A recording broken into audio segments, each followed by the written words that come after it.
Oh, what's for breakfast at KFC under $3.95, you ask? What's for breakfast at KFC that's different than the other guys, you ask? KFC's chicken wrap, sausage wrap, the Colonel's chicken congee, chicken fried steak, sausage biscuit and gravy, and biscuit sandwiches made with KFC's original fluffy biscuits. All for under $3.95 and all only at KFC. Plus, with waffles and the Colonel's chicken fried rice, we've got something for everyone. So visit KFC for breakfast today. It's finger-licking good.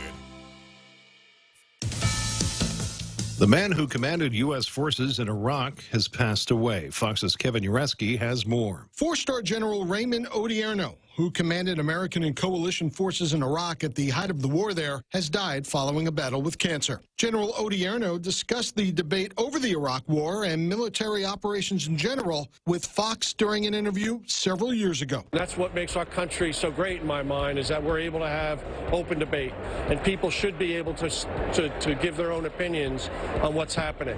Defense Secretary Lloyd Austin, who succeeded Odierno as the top commander in Iraq, called him a friend and a powerful example. Kevin Ureski, Fox News. General Odierno finished his 39-year career by serving as the Army's chief of staff. He was 67 years old. A plane carrying skydivers in central Russia crashed shortly after takeoff, killing 15 of the 22 people aboard. 7 people were extricated from the wreckage alive, at least one of them with severe injuries. When New York City's Mayor Bill de Blasio ends his 2 terms as mayor this year, he'll have a blight on his record, which has nothing at all to do with politics. Bill de Blasio is going out as the first New York City mayor in more than a century not to have a local team win a major sports championship. No World Series, no Super Bowl rings, no Stanley Cups, and no NBA championships. This despite having 2 teams in each sport, the Yankees, Mets, Giants, Jets, Knicks, Nets, Rangers, and Islanders, sort of. Of course, it's not his fault, but critics are sure to point out how the mayor, raised in Cambridge, Massachusetts, held on to his affection for the New England Patriots and the Red Sox. The New York Post dubs it the curse of the Blasbino. Roger Stern, Fox News. And I'm Joe Chiro, Fox News. Need to finish the job or start one the right way? Get the right stuff at East West Rental Center. You can switch to easy mode using industrial strength equipment. With years of experience helping builders, East West Rental gives you exactly what you need. Tools for landscaping, concrete, lifts, trucks, tables, tents, chairs, water blasters, excavators, forklifts, air compressors, and more. Call East West Rental Center at 646-1463 or visit them in Upper Dumont. Open Monday to Saturday from 7 to 5, Sundays 8 to 5. Over the past 5 years, confidential data and network breaches have doubled for small and large businesses, resulting in huge financial loss. At GTA, our multi-threat security bundle is a cost-effective solution monitored by our team of experts, ready to detect known malware and stop new evolving cyber threats before entering your network. Protect your business with confidence and call 671-644-1000 or visit gta.net/enterprise. GTA, we start with you. Leah Dunca from Security Title here with a little information about trusts. A trust is a legal entity capable of owning property. It can protect property from issues such as lawsuits or divorce and can be used to distribute property and avoid probate. Many trusts start as revocable but become irrevocable when the initial trustees die. Work with your estate planning attorney to see if a trust is a good fit for your family property. Call the professionals at Security Title. We are here to help.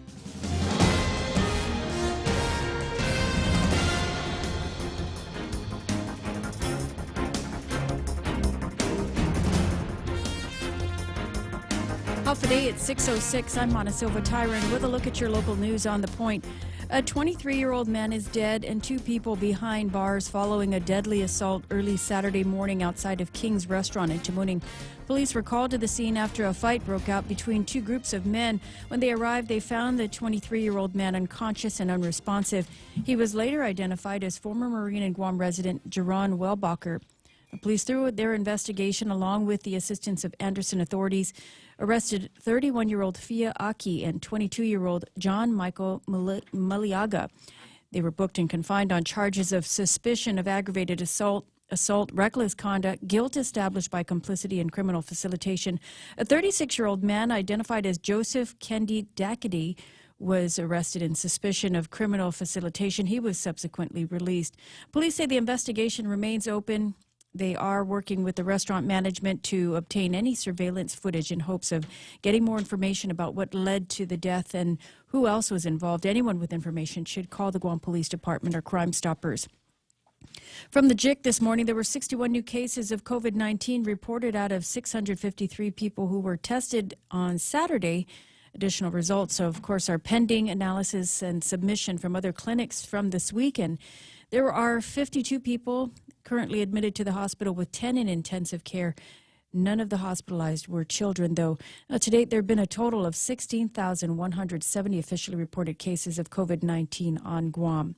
Meanwhile, the COVID vaccine booster shots are going to be available in the villages starting today. This is for people who are at least 65 years old and who've received their second dose of the Pfizer vaccine at least 6 months ago.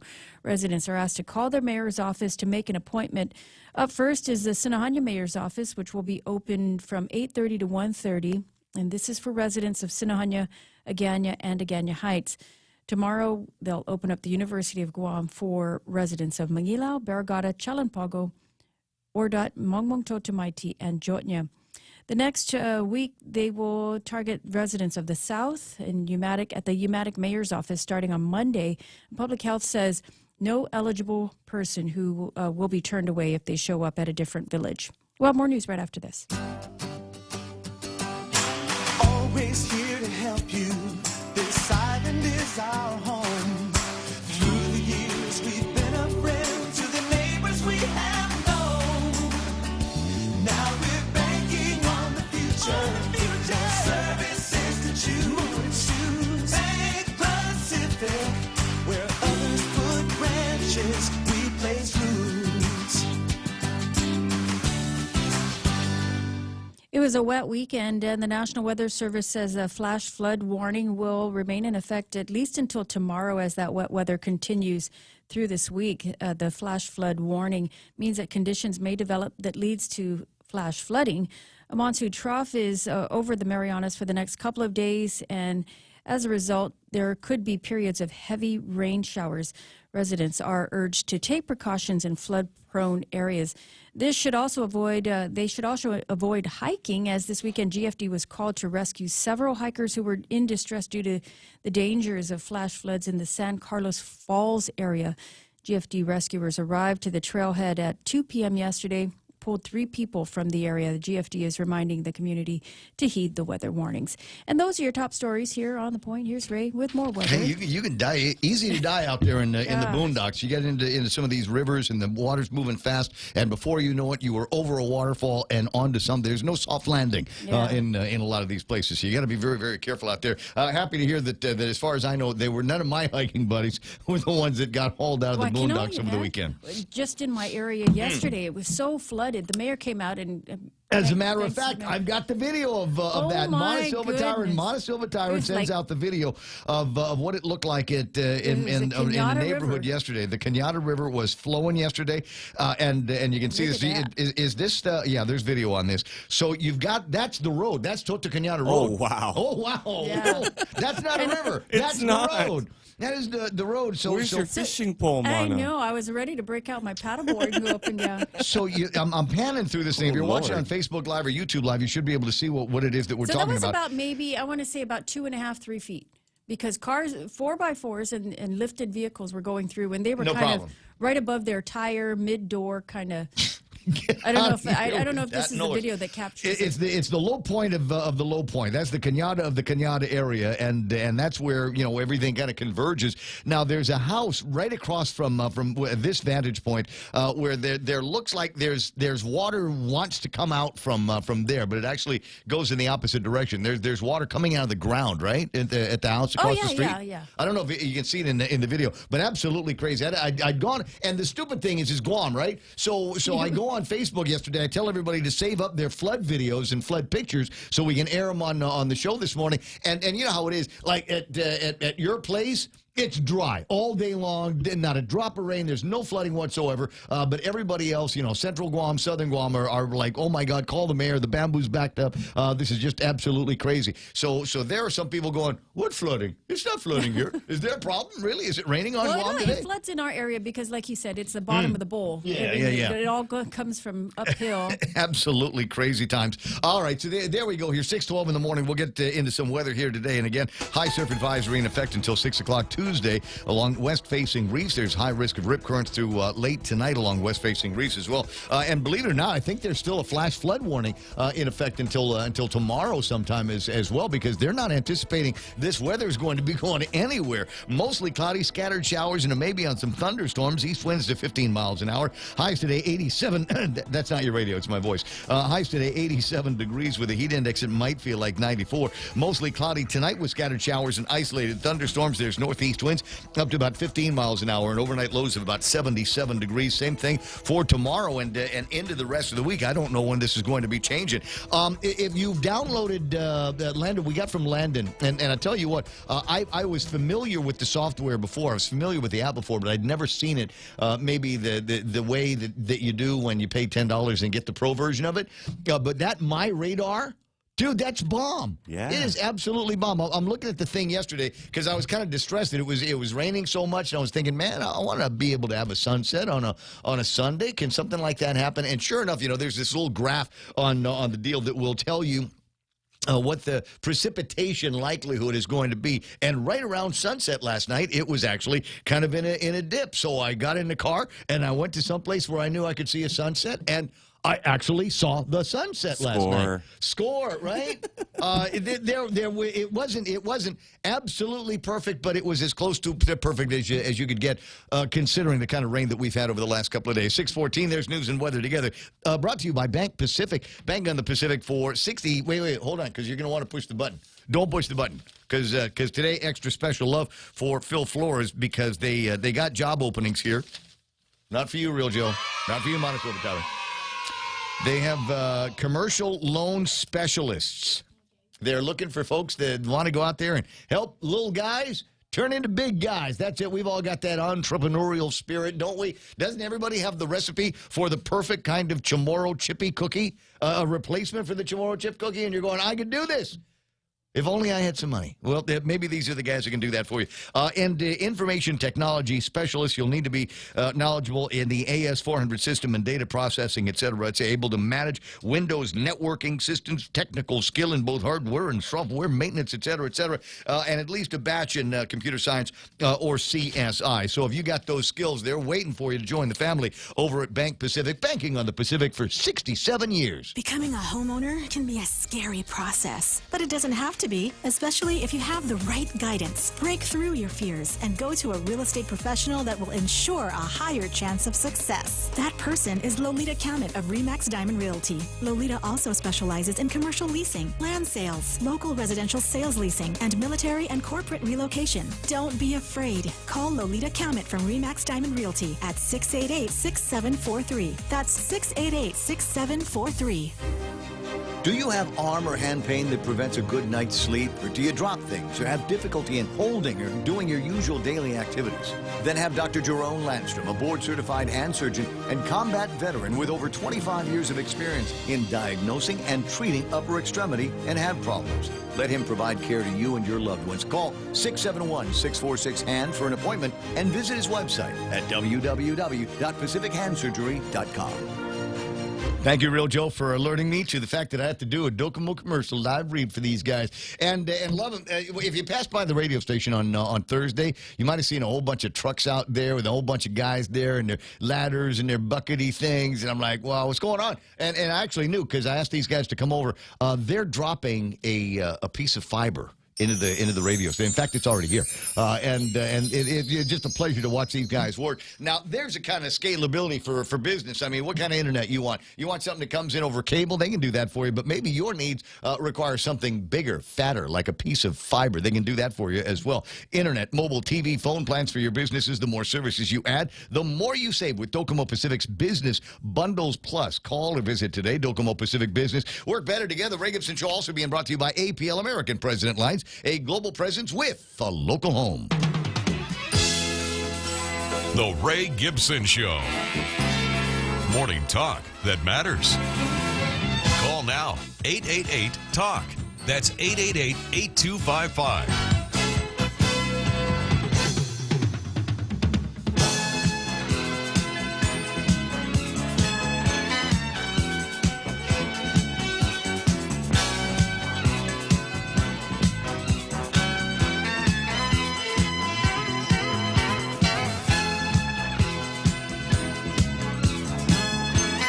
I gotta feel like I'm the only one that didn't celebrate a birthday over the weekend, is it? I mean, we get Sarita's birthday.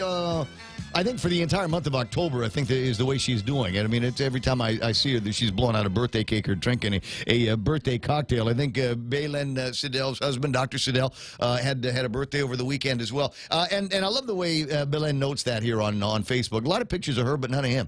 Just a happy birthday to my honey bunny. Here's a picture of me. Yay! Nice. Perfect. I know. That's a perfect relationship right there. 618. Welcome to the program. Excuse the mess. It is the Ray Gibson Show on 93.3 The Point. My name is Ray. Thrilled to be here with you because it's Monday. And realizing that there's a good chunk of the population, a good chunk of the regular Point listenership that is fast asleep right now. Got a job on the federal side here where we're celebrating a national holiday by sleeping in. And although I imagine that because of the nature of political correctness and everybody desiring to finger wag at some point today, you're going, whatever it is, you're going to go to Twitter, you're going to go to social media somewhere, and somebody's going to wag a finger at you and talk about the patriarchy or straight Western white males or something like that. At some point, that's going to happen, but it's not going to happen now, and it's not going to happen here on this program. If you got the day off, wonderful. I hope you had a good time last night hunting for sunsets or doing whatever it was that you wanted to do. And I could tell by talking to my baby sister, Mona Silva Tyron, that neither one of us felt like doing any kind of cooking whatsoever and availed ourselves upon a couple of our favorite pizza joints here on Guam. And so I'm watching the sunset thinking, oh, you know what I'd like? I want something, and I couldn't decide. So I just ordered both of the pies. So I called Domino's, and I said, can I get the Hawaiian style, right? The meat and the pepperoni. Pineapples. Yeah, pineapples. Oh, God. Yes, and they sir. loaded it up on like I was going to be the last customer ordering Pizza pineapples is for the not day. indigenous so they to Hawaii. Blah, blah, blah, blah, blah. Yeah. How dare you? How dare, it's Indigenous Peoples Day. No such thing as Appropriating a the pineapple and putting it on something Italian. Where's the Columbus came from Sanagi, Italy, Ray? didn't he? My God. You see the connections now. You see how all of this can happen. So you I had got pizza. that. I had pizza. I got kind of a meat lovery thing as well. And I then had you a got pizza. calzone Oh, nice. Where'd you get yours from? from Pizza Hut. From Pizza Hut. Yeah, and Belle, who listens to us every day, Oh, wow. Hey, brought Belle. it to me, and I led her all over the place in Barragata. I gave her horrible instructions. Oh, to get- no. Oh, you get yeah, it so delivered. thank you Oh for my God, putting that's up right, with because me. he's Senator Mona Silva No, Tyron. well, Oh, thank yeah. you, Belle, for putting up with me and my poor directions. See, you made But she Belle. made it. You made Belle drive through that river on the way to your house. It was gone already by that point. It Isn't that amazing how quickly that happens? I'm looking at because the mayor came out. Oh. The mayor came out and cleared it up for Way me. to go, Mayor. He's awesome. He's awesome. No. You have a girl mayor. Well, vice mayor. Okay. Jess. So Bautista. Jess came out and he put the what is it that you use to clean those things out? Oh yeah. Snake. No, Yeah, I'm snake. thinking of like a coat hanger, just Yeah, a just like- wire hanger, just kind of open it Yeah. up and go up to the grate and start pulling stuff Snorkel. But up. anyway, back to Belle. Back So to Belle. she was coming up to the house and she goes, "Can I ask you something? Are you on the Ray Gibson show?" And I was Oh, like, wow. "Well, she listens." She says she listens every single day. But thank you for listening. Wow, you admitted it. Yeah. He's like, yes, I did. Well, I did. No, real Joe. What else? Somebody say, Reluctant aren't you news. the guy on the radio with Ray Gibson? I usually think I'm in trouble. Exactly. Something exactly. happened. You listen to that? Ray. Man, I apologize for that Gibson guy. Wherever you happen to be, and if you, I'll tell you what, that never Sorry gets, if he offended you. never gets old. Never gets old. You're gonna go, wow. But what good kind morning. Thank you. That's you that's a for your compliment to me as well. So I'm gonna go ahead and take it, and maybe even get a calzone from over at Pizza Hut the next time the desire Oh, yeah, hits it me. was good. It's not low on calories, so I kind of blew it. I was for the day? I was thinking about and there's so many other places where I was thinking about going, and I don't know why. For me, it's just the easiest one, and for you, Pizza Hut. For me, it's Domino's. But eventually, we get to a point where it's going to be, and you can almost do this now. You can if you wanted to get a different pizza from a different place in Agania. Every like 5 nights a week, right? So you can go Pizza Hut, you can go Domino's, you can go to California Pizza Kitchen, which is the new guys in town, and Capriccio's has got a pretty good pizza that I enjoy. What's the other one on the back road on Anthony's or Anthony's? I think so. Is it Papa John's? Or maybe I'm wrong. No, there's no Papa John's in Agania just yet. Oh, I think you're right. Tony's or Anthony's Pizza or something like that. Gosh. Forget I about don't it. remember. Little Tommy's. Little There it is. Tommy. No, Tommy's. Tommy's. Not little. People are yelling at the radio now. Tommy! Hey. Tommy! Stop it, you guys. We're Making me not crazy. from Don't know what Guam. anyway, so maybe we'll take it a little bit easier. Oh, no, but you got Guam stuff happening. Okay, this is going to be a rich moment here for people that are watching on the Facebook Live, YouTube Live, or the point.gu here as we get the stream going. Keena McCausland, number one, is her and Ton Duk Duk actually got to spend some time together yesterday because, they're neighbors, relatives and everything. And apparently they're doing some degree of cooking right now. Ton Duk Duk is making manha tatijas. Wow. Manha tatijas up in the upper States? left hand in the States. They have coconuts there? Where'd you get that? Must have come from Mexico. There's a Monty Python bit that I'm not going to get into here, but and apparently there's she's got the weather conditions right where she is so that she can actually grow dunny in her backyard over at the place. Oh, Good job, impressive. Keena and Ton Duk Duk yesterday. Actually, I think they've been together all weekend Nice. long. I think they were because he's making her manha tatijas now. Yesterday they were up in the place. I don't know, doing some kind of thing. I don't know, like a novena or something. I don't know.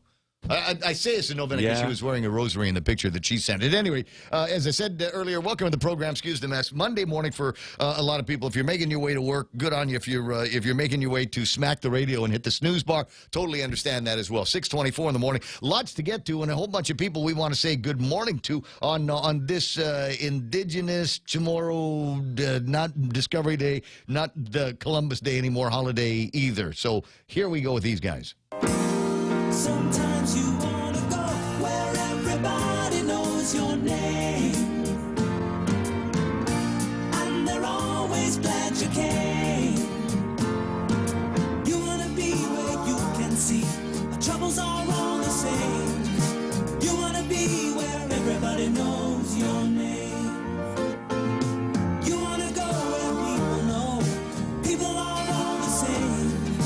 You want to go where everybody knows your name. Yeah, we're all kind of bloods around here, if you know what I mean. 888-8255-888-TA. Okay, I'll find the story. Mana's going, I want holiday pay, but this is not a holiday pay day here at in I this will be company. circulating a petition. Yes, among the employees. But there's a story, and I'm going. There's a story this morning with the guys over at DOE, and they're sorting out issues with sick leave. Now I'm trying to figure out why is there a story here? If you've got sick leave, especially if you're in the government of Guam, right? So you've got your own sick leave that you can get, and then there's an advanced sick leave that you can get, and then you can borrow sick leave from people if they're willing to give it to you, right? Mm-hmm. So I'm trying to figure out what and if after all of that you're done, and you don't have any more hours available to you, then if you get sick, you just don't get paid. Right. What's the controversy? I don't. Well, you could take it from your annual leave. If you have annual leave. But I'm trying to sort out why this is an issue. Private sector, you get this much leave, it's sick, or it's vacation, or whatever it is that you want to call it, and when the number hits 0, that's it. You can still take time off. You're just not getting paid for it. So I don't understand. Is there a theory? That they benefit the people in the Department of Education that says you'll always get paid, no matter what, no matter how you're feeling. So I'm trying to figure. I'll find the story so you can. I'll take a look at it. Yeah, I didn't see the story. because I never worked in the government of Guam, so I don't know how anything works around there. 6:26 in the morning. All right, so what do we got here? Sandra Regis, is she number one today? Yes, she is. Sandra Regis. Way to go, Senator. And then you got J.B. St. Nicholas. Ate Lorna Anikas is online here this morning. Great to see you back into Facebook. Great to see you back on the road as well. Rico Blancaflor online. Rico allowed to celebrate, coming in a little bit later this morning because yesterday, celebration for Rico Jr., 17 years old. Yeah. Is that right? 17 years old and can outshoot all of us at the range. Good job there. Dennis Larson saying it's Monday. Dennis Larson, by the way, also sending me some advanced pictures, and it's almost the alerting the authorities here on something that he's up to. He's our B guy, right? Everybody knows that Dennis Larson is the B man. But what else is Dennis Larson into that he's going to be able to share with us here before too much longer? Is going to be there it is. This is is for making alcoholic beverages. Oh, nice. Yeah, so you get bees, and bees make honey, and honey goes into what, Real Joe? Everything. No, it goes into mead. Oh, I'm sorry. You ever heard about pirates and stuff? The guys in there, we'll drink mead. Like that, like Viking or mead. So instead of using sugary somethings from somewhere, when you're making an ale with, you make it with honey, and that becomes mead. It's like beer, except it's one of the critical components has been swapped out with honey. And he's about there with the process. You can see in this little video here, you got some bubbling up in there. You know what that is? Yeah. That's nature, Real Joe. That's the fermentation process. Oh, sweet. That's exactly and literally very, very sweet. He's got another picture here with some technology. I have no idea what I'm looking at in this picture, but it looks groovy, and I want one. He says before too much longer, he will be able to have something that he can bottle and then bring it by the radio station. Oh, isn't that going to be fun? Yes. Yeah. So thank you, DL. Thank you. Yes, Dennis Larson. Appreciate that. We got and Real Joe loving it because he's learned something here this morning, right? I do, man. Every day. There's Keena McCausland, Edita Camarillo is online, and Gemma Bustamante saying good morning to everybody here.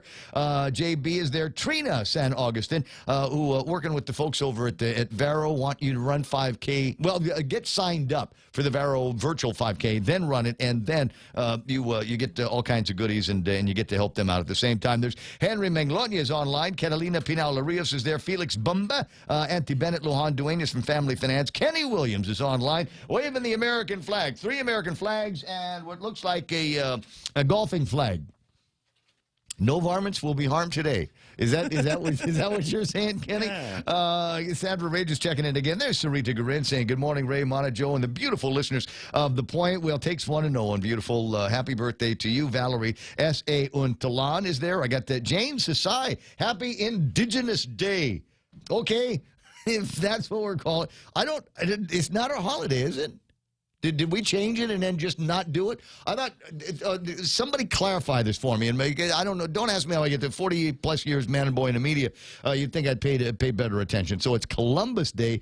Government of Guam doesn't celebrate Columbus Day anymore because we've got Magellan Day, or what used to be Magellan Day, which is now Discovery Day or something like that. Now, all across the country, there are still places, I'm sure in like Ohio, where they're celebrating Columbus Day. We're not changing anything. But, of course, in some of the other politically correct places where the white man is responsible for the death and destruction and desecration of countless people and their cultures. I guess in those places they're going to refer to that as an Indigenous Persons Day, right? Yeah, genocide day. There you go, with a big G. Yes. Gotcha. John Ray Titano is there. Dan Rasal, good morning to you. It's nice to see you there. And Gerald Young saying good morning to everybody here. Gregory Kaiser is online. There's Kenneth Polino, Anna Marie, Post Canteen. No Queen of Hearts winner Friday. Oh, wow. Oh, wow, it's 10 right. G's probably by now. $2,108 for the jackpot. Oh, nice. I don't want to jinx anything post Canteen, but that number is getting high enough that somebody from Rev and Tax might show up when you do get a winner, so they can get their 30% of the winnings and give that to the government of Guam. No Queen of Hearts winner, so the jackpot again $2,108. Next drawing is going to be Friday, the 15th of October at 7:00. And just a note here is that people are going to be buying tickets for that all week long. So the number is going to be high. That's just where it is today. That number is going to be higher when it gets time for the actual drawing. 7:00 this coming Friday. Joe Antitano is online. Who else is playing around? I got Kenneth Polino. And wait. So what's that? Sandra Ray just said it's sad on candidates poll. Lou is in the lead by 60-something%. Have you seen the poll? You know which poll she's talking about, right? I do know, but I haven't seen the results. I went in and voted for Mike St. Nicholas, but I didn't. I couldn't find where the survey results were. I asked cousin Troy about that the other day, and he sent me a thing. He says they're working with whatever the Survey Monkey people or whoever it was in order to get that back out so you could see what was going on. But that wouldn't surprise me, Sandra, because there is, starting at the governor's office, there is the king of the WhatsApps, right? That's the master WhatsApp for the government of Guam, and she can press a button. She can go out and tell everybody to go and vote on the candidate thing, and then that will trigger responses on all of the other government-wide WhatsApps and side chats that basically said, okay, Lou wants to win this one. Lou wants to win because Mike St. Nicholas is in there. So you better get it going. Plus, the other thing is the only other candidates in there are Mike St. Nicholas and a couple of Republicans. Frank Blas Jr., who hasn't really come out and said he is running, and Eddie Calvo, who keeps telling everybody he's definitely not running. And it's weird because it's like everybody goes, Eddie Calvo's not running. He's running. Well, which is it? And could somebody make up there? Is the 320...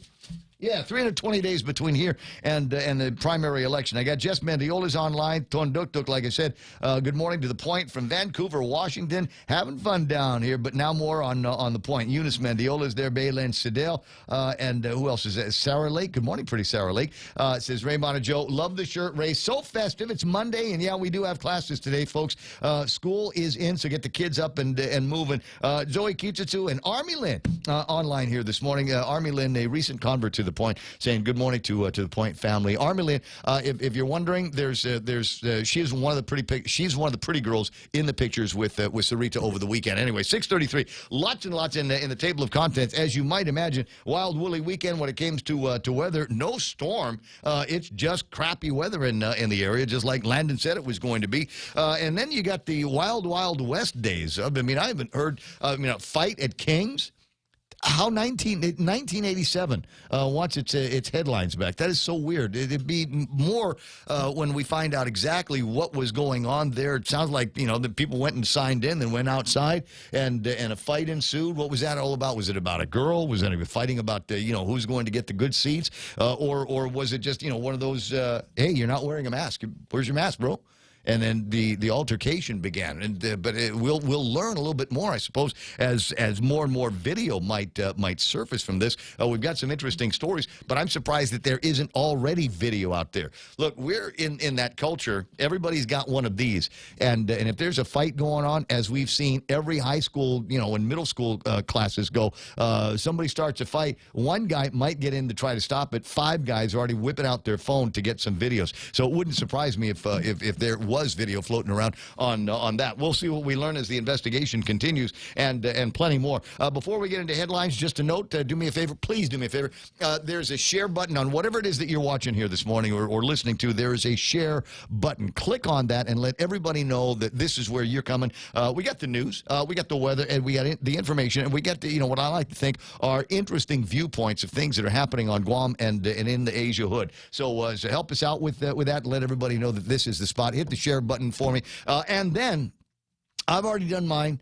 Could you do me a favor and go to the PICA thing, the PICA contest at the Guam PDN? You just go to the PDN if you don't know where it is, and I think under contest you will find it, and it takes a second to load up. Initially, when they first put the thing on, it didn't take hardly any time at all. It was just all just text. But now everybody and their brother that wants to win has bought an ad, and in some cases a giant Jess Alec size ad, Mayor Alec size ad, and those take a second for everything to load up. So load up all the categories, then go to services, because I don't know why. The guys over in the print think radio is a service. Click on that, and then scroll down to where Guam's best radio station. Click there, and then click on the Point. I really would appreciate it. And then hit the share button on that, and let everybody know that you voted for us on your social media. 6:36. Mana Silva Tyron now with a look at all the big stories and headlines. Afamana, what happened? Well, police are investigating the death of a 23-year-old former Marine who was killed in an apparent assault outside of Kings on Saturday morning. Police were called to the scene. They found the man who was unconscious and unresponsive. He was later pronounced dead at GMH. They did make an arrest of 3 individuals, a 31-year-old Fia Aki, 22-year-old John Michael Malagia, and they also arrested a 36-year-old man who was later released. Meanwhile, police are investigating. They are asking anyone with information to give them a call. There were 61 new cases of COVID-19 reported this weekend out of 653. More specimens will be analyzed and reported out today. There remains 52 people in the hospital. And if you're looking for a booster shot, you might want to make a reservation with an appointment with your village mayor. Those who are 65 years and older may and have received their second dose of the Pfizer vaccine may be eligible to receive their booster shot. Sinahanya's mayor's office is the first in line to have this booster shot. It'll be open from 8:30 to 1:30 for residents of Sinahanya, Aganya, and Aganya Heights. Those are your headlines right here on The Point. Speaking of mayors, Jess Alec was listening. He says, Biba Ray Gibson. Happy Monday, because because under best mayor, he's like I said, who's the other one? Morning mayor. I think it's there's 2 of them that have the big ass signs on the peak. I mean, it looked like. You remember when Jesse Lujan was running for senator? He'd get these massive signs out at the intersections. Anyway, same thing going on the Pika deal. So Biba and yeah, send a vote for Mayor Jess Alec, even if he's not your village mayor. 6:37, 6:38 in the morning. 888-825-888-TALK is the telephone number. We'll take a look at what's happening in early morning wet traffic here in a sec. JV International Safety Equipment has it all for you. Fall protection, rain gear, traffic signs, speed bumps, custom signs and banners, PPEs, fire extinguishers, plus more. Check them out on Facebook at JV International Safety Equipment Company or visit their website, www.jvisec.com. JV International Safety Equipment, Guam's leader in occupational and environmental safety equipment. Call 688-9524. JV International Safety Equipment, located in Harmon Industrial Park. Come try Guam's original Chamorro restaurant with Pika's best 5 years running. Mezcla Chamorro Fusion Bistro. Experience Chef Peter's candied salmon over scallion coconut rice, octopus tinactac, Chamorro platter, and their award-winning gourmet hamburgers. Or if you're looking for something healthy, try their keto-friendly menu. Come and enjoy Mezcla's half-a-day service at their Hagåtña and Grand Plaza Tumon location. Call their Hagåtña location at 479-2652 for reservations. I got it. 639 888 TALK. You know what I didn't do Friday? I just realizing this now. I left so much meat on the talk radio bone on Friday, including celebrity birthdays over the weekend. Friday's birthday, you know who it was? Who? One of my favorite comedians of all time, Chevy Chase. Oh, Chev. Chevy Chase is 78 years old. All right, try to put this in a little bit of context here. Chevy Chase is like a year and a half, like 2 years younger than former Governor Carl T.C. Gutierrez. Same generation of funny guys. Sigourney Weaver turns 72 years old. There's a few others I'll take a look at here in just a second. In the meantime, I do want to remind everybody, if you're in the government of Guam, employees and retirees, the guys over at Take Care say, welcome home. They're high-quality health plans and services that you have, now supported by a global network of providers. Your trusted partner for your health solutions. Take Care, Our Island, your health plan. Guam Auto Spot has the best selection in Buick, GMC, Mitsubishi, and used cars like the 2021 Mitsubishi Mirage, starting at $127 per paycheck. 0 down. Call 671-478-AUTO to take a test drive or get pre-approved online at guamautospot.com.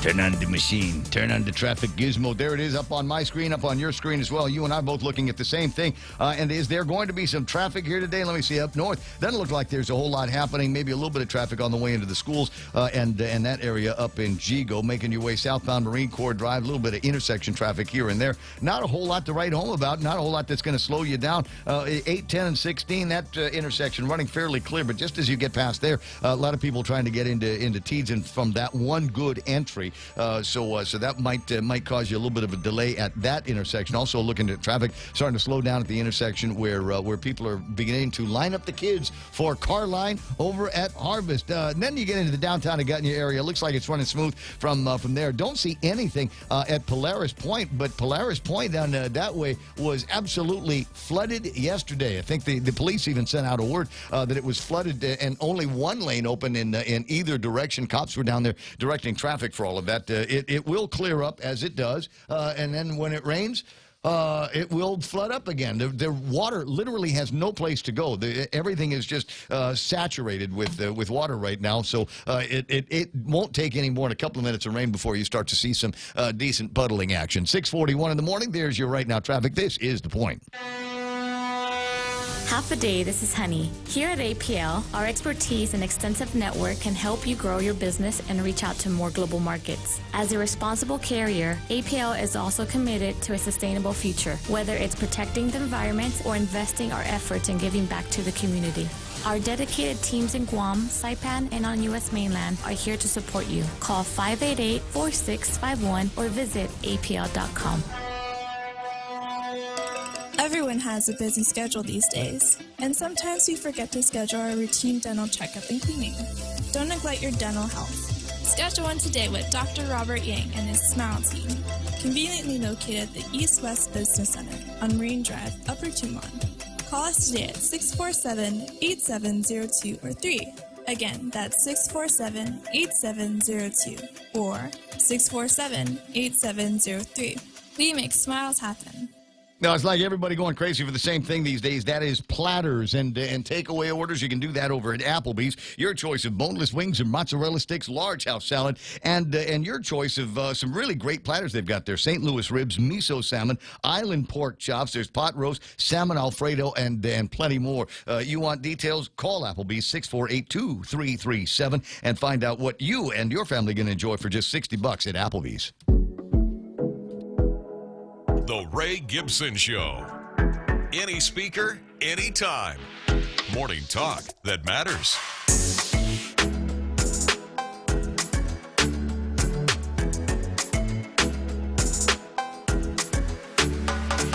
Gavin Newsom is 54 years old. He's celebrating right now. He's probably out there somewhere in a fancy restaurant that most people can't go into not wearing a mask, because that's the way he is over at Gavin Newsom, trying to figure out what new mandates he can foist on the people now that he has faced recall in the state of California and snatched victory from the horns of defeat.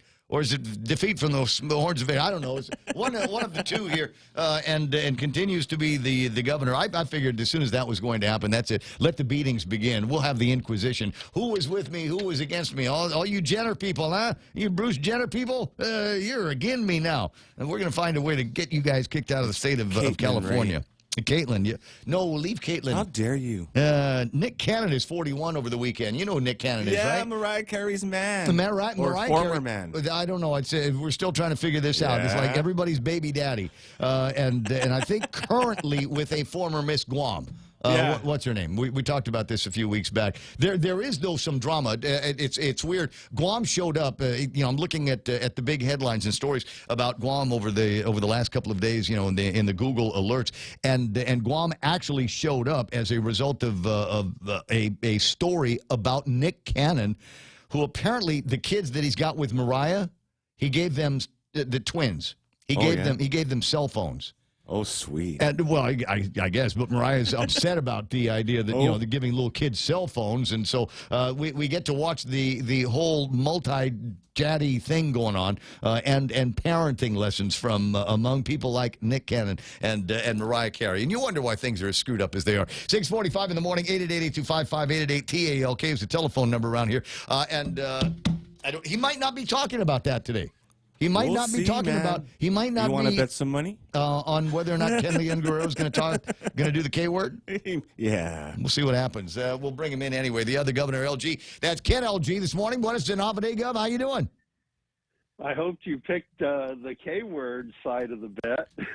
Well, I don't know. There's just so many things that we could talk about. I mean, it's always interesting to hear about your diet and your exercise regimes and all of that stuff. But you know, let's also remember, Ken, that you are one of one of Guam's noted curmudgeons. And from time to time, people want to hear a little bit more of the curmudgeon Ken versus the keto Ken. Okay, well, let's do a little bit of both and just say that 10 o'clock today, we have one of the most fascinating interviews coming up that will help so many people on this island on how to be diagnosed for a proper diagnosis for type 2 diabetes, because 90% of the people who have it don't even know they have it. And if they get diagnosed early enough, you can dramatically reduce the impact. Because here on Guam, 75% of the people that go to the eye clinics are going to the eye clinics with diabetes-related problems. And one doctor told me that they do an amputation a day here on Guam, all diabetes-related. So if you get diagnosed properly, and a lot of doctors aren't doing the kinds of testing that they should be doing, and we're going to learn about that today at 10 o'clock. Gotcha. Now we can go to the curmudgeon side. Yes, absolutely. Curmudgeon side. It's interesting, some of the conversation that's taking place. Legislature doing everything that they can to appropriate money that's not quite in the bank yet, that is based on the EITC, and we're still not even sure that the legislature is going to have the authority to be able to appropriate any of that money, or if that's all going to go into Lou's, into Lou's literally purse. Yeah, that's the way it's looking right now, because based on the stuff that I've been seeing coming out of the IRS, it's going to be a federal refund to the Department of Administration. It's not going to be an appropriation. And that's the justification that the current governor has been using to control federal funds. And it goes back to the fact that the 36 Guam legislature wimps out every single time they have a chance to assert themselves and take their true role, which is to manage the island's checkbook.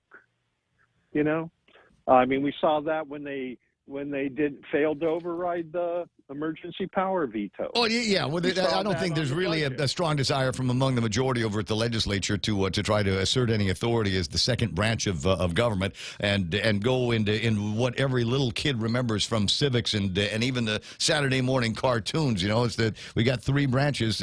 One will check the other and balance the other. That's what it's supposed to all be about. But in this case, we've got a rampant administration that is given powers, that has been given powers by the legislature in emergent circumstances and urgent circumstances, and they've been running rampant with those powers for a lot longer than I suppose anybody considered the length of an emergency. Yeah, that's where I'm hoping that the Republican Party gets their act together this coming election and takes a very, very focused approach on how they're going to check Adelut this time, because having 29 teams on the Republican side isn't going to guarantee in fact, it'll guarantee a repeat of the Lou and Josh show. So I'm hoping that the Republicans, because I keep hearing all these different combinations coming out. People are talking about Jim and 3 or 4 other different people. Well, if you look in the newspaper, they've checked the Guam Election Commission. There are at least 2 people that have started filing their paperwork already. Obviously, Lou and Josh, that team has filed their paperwork for a shot at governor and another 4 years in Adelut. Jimmy Moylan has filed paperwork, but apparently it's paperwork for his senatorial reelection campaign, not having anything to do with the gubernatorial seat. Now, I suppose you could change that. I suppose you could just say, "Hey, that paper I gave you earlier, just throw that away. Never mind. I'm doing something else," and fill in the paperwork for gubernatorial seat. Yeah, I'm pretty sure you can amend that right up to the day of the election, the primary election on that. But in the meantime, we have Josh, at taxpayer expense. here we are in the midst of still, according to the governor, we're still in the midst of a public health emergency. And we have Josh on bended knee before the United Nations pleading for intervention. Now, I watched his testimony, and it was funny as hell. Okay, so I want to say the same thing, because on Friday morning I was all kind of almost borderline frowny face. I was borderline frowny face because I thought it was rather disingenuous and frankly an insult to people that think that yeah, here we are is still in a public health emergency. Everybody else is battening down the hatches, and we got him and Anthony Borja. Is that was Melvin? I'm sorry, Melvin flying off to the United Nations. At the same time as the federal government of the United States is bailing the island out to the tune of $2+ billion that are floating around in the coffers right now, and more on the way, depending on what happens with the House and the Senate and the White House. So our administering power has been so disrespectful for us, and they even make allegations about civil rights violations, human rights violations. But I will say, in the very least, at least, Josh did make a passing acknowledgement of the billions of dollars in federal aid that was coming from this administering power. So that's what was so funny. That's what was funny. On one hand, he's talking about, we are being denied our rights as a people. We are being trampled on. We are being stuffed, and we're not even allowed to control our destiny. Oh, by the way, they did give us about $2 billion, and they've extended a number of programs to our island that previously weren't extended to our island that are making the lives of our people better. But we are offended by the lack of courtesy. I thought, what the hell has that got to do with anything? He talked about how, they're trashing our island. And then you drive around, you go down to Marble Cave, you go to any dirt road on this island. Is that the military problem? No, that's the local problem. The military people aren't throwing refrigerators and buckets of 5-gallon paint and tires onto my property. They're the ones that coming up from. They're the ones that clean it up, for heaven's sakes. Yeah. And the only time anybody in the government cleans anything up is if there's an opportunity for a selfie. Yeah, and then the only time we see, they talk about the lack of conservation. Well, the only fruit bats and birds are on the military bases, and the only indigenous tree that's been saved is, the one on Anderson that they put a fence around. We don't see that out here. Well, and then when they find remains on the base, they actually do follow the process. But when they build a hotel and they find remains, they bury it. So there's still a lot to. Well, that's not always the case. There is in between. I'm going to say Club Foxy because that's the only landmark that I can think of.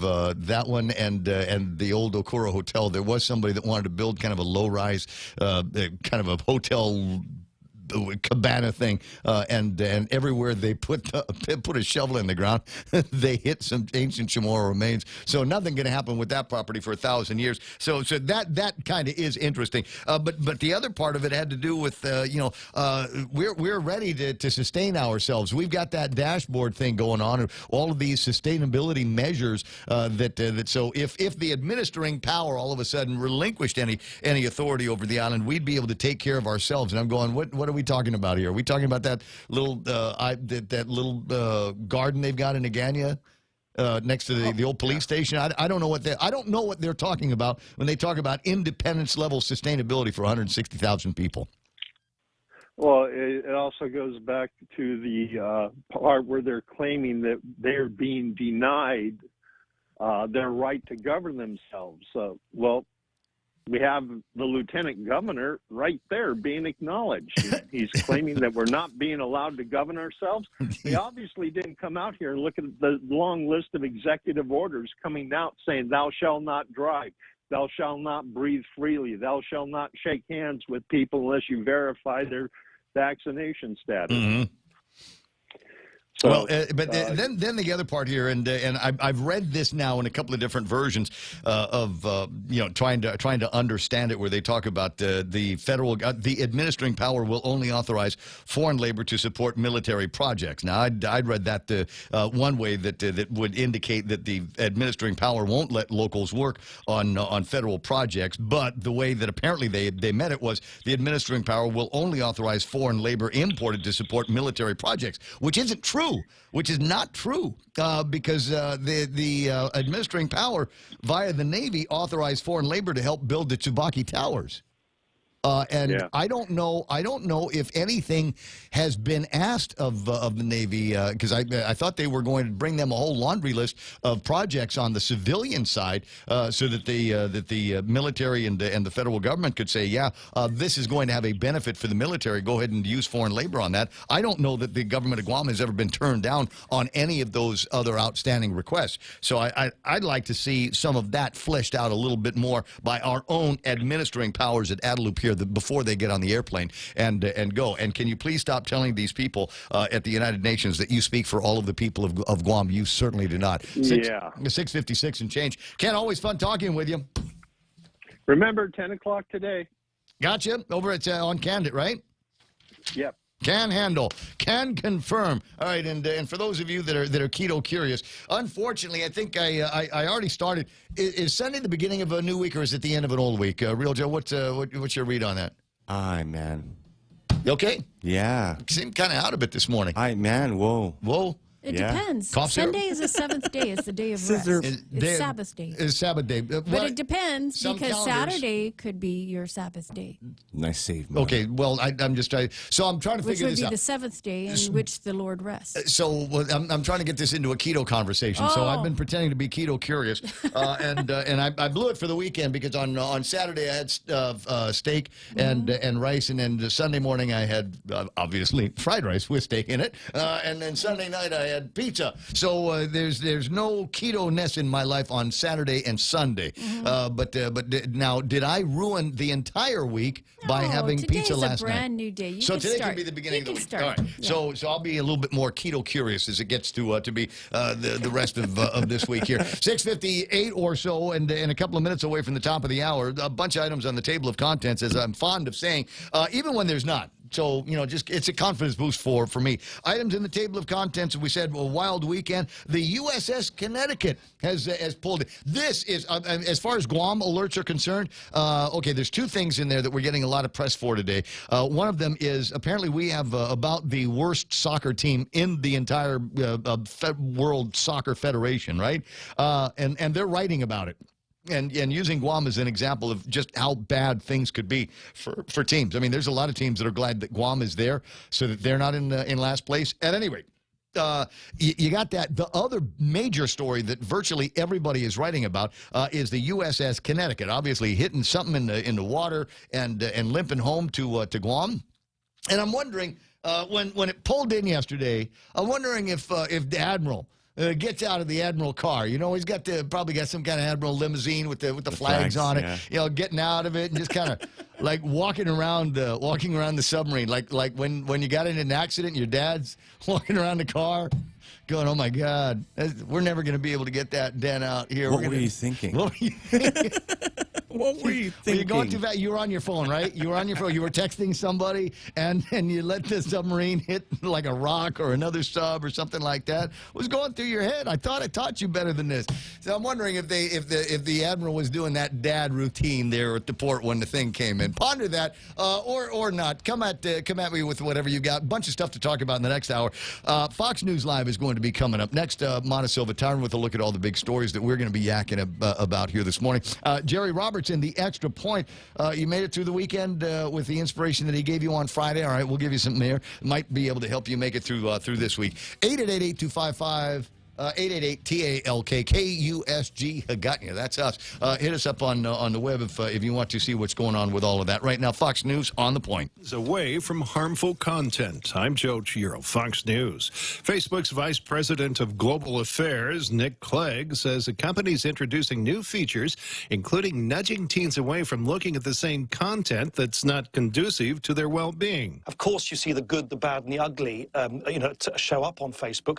Our job is to reduce and mitigate the bad and amplify the good, and we're going to do more of that. So, for instance, we've announced recently that we're going to give new tools to adults, parents, so they can supervise what their teens are doing online. Clegg on ABC's This Week. Some Democrats are warning the longer their party keeps fighting over President Biden's spending priorities, the bigger the chance nothing gets done. The fight among Democrats is over the price tag of his Build Back Better agenda.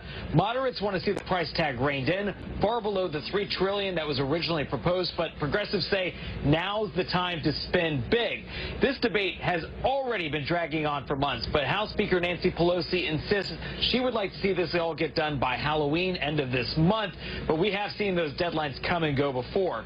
Still, some Democrats speaking out today say they remain confident a deal can be reached sooner rather than later. Fox's Mark Meredith. The House this week will vote to raise the debt ceiling by $500 billion until early December.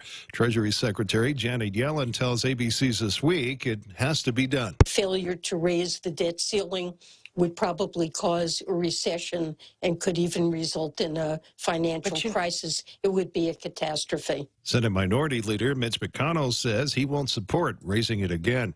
3 men have been arrested in connection with an early morning shooting at a St. Paul, Minnesota bar that killed a woman in her 20s and left 14 others injured. They are expected to survive. America is listening to Fox News.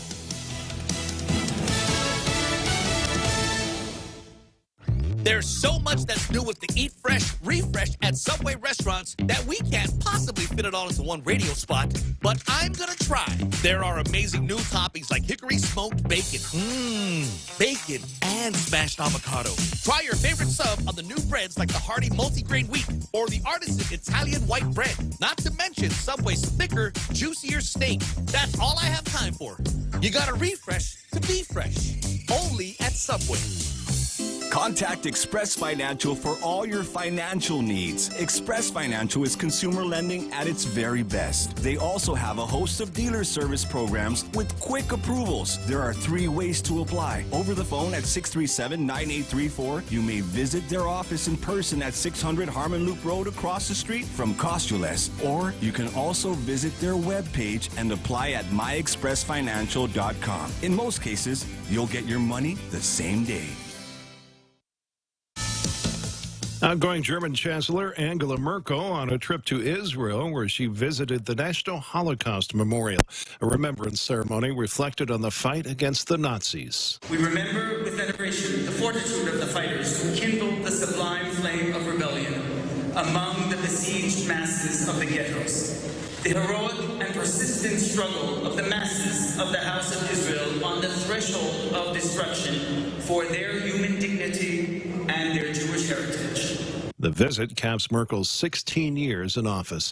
A judge has rejected the case of an employee who challenged Michigan State University's COVID vaccine mandate. Michigan State University requires all employees get vaccinated for COVID-19 or face termination. Gina Norris challenged that in court, claiming she has natural immunity to COVID, having had the disease and recovered from it. But on Friday, a federal judge denied her request to block the university's mandate. The judge saying the vaccine mandate did not violate Norris's constitutional rights and cited the 1905 Jacobson versus Massachusetts case, which upholds the authority of states to enforce mandatory vaccinations. There's been no comments from the university, and lawyers for Norris say they're considering their next steps. Sue Guzman, Fox News. Some wild weather can be expected for some parts of the nation. Temps out across parts of the west, very cold. We're going to have a big winter storm brewing. It will be our first big snowstorm of the year, especially across parts of the central Rockies, areas of Wyoming. You're going to see a lot of snow, places that really need it. Central part of the country, really warm. That heat that you're experiencing right there is kind of going all the way through the southeast which, by the way, is going to have a beautiful week ahead. You desperately need it after all of the rain we've had. But some big severe weather is going to be brewing, especially across parts of Oklahoma. We're going to possibly be talking about a big tornado outbreak here in October. Fox meteorologist Rick Reichmuth. And I'm Joe Giro, Fox News. Start your day with Burger King's new Breakfast Bacon King. Wow, crispy bacon and sausage, eggs and American cheese with a buttery maple spread on a warm brioche bun. Top this off with our crispy hash browns and a hot brewed cafe. Treat yourself like the king you are. Enjoy the new Breakfast Bacon King. Served every day during breakfast hours, 6:30 to 10:30. Please wear your mask and practice social distancing. BK Tumanbay, Aganya, Micronesia Mall and the airport.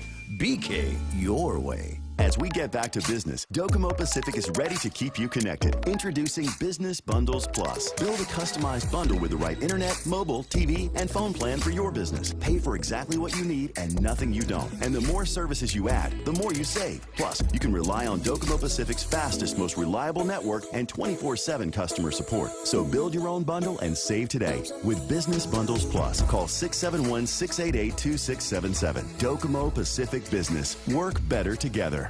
Hafaday, konnichiwa, Patois. Ciao. Enter for a chance to win the 76 Circle K World Cuisine Giveaway. Be one of 3 lucky winners to win a passport of free food from around the world at over 15 different local restaurants. Just stop by any 76 Circle K, purchase $35 or more in fuel to get an entry form. Drive by today and taste the world with 76 Circle K's World Cuisine Giveaway. Visit 76circlekguam.com for more details. Some conditions apply. Circle K, take it easy.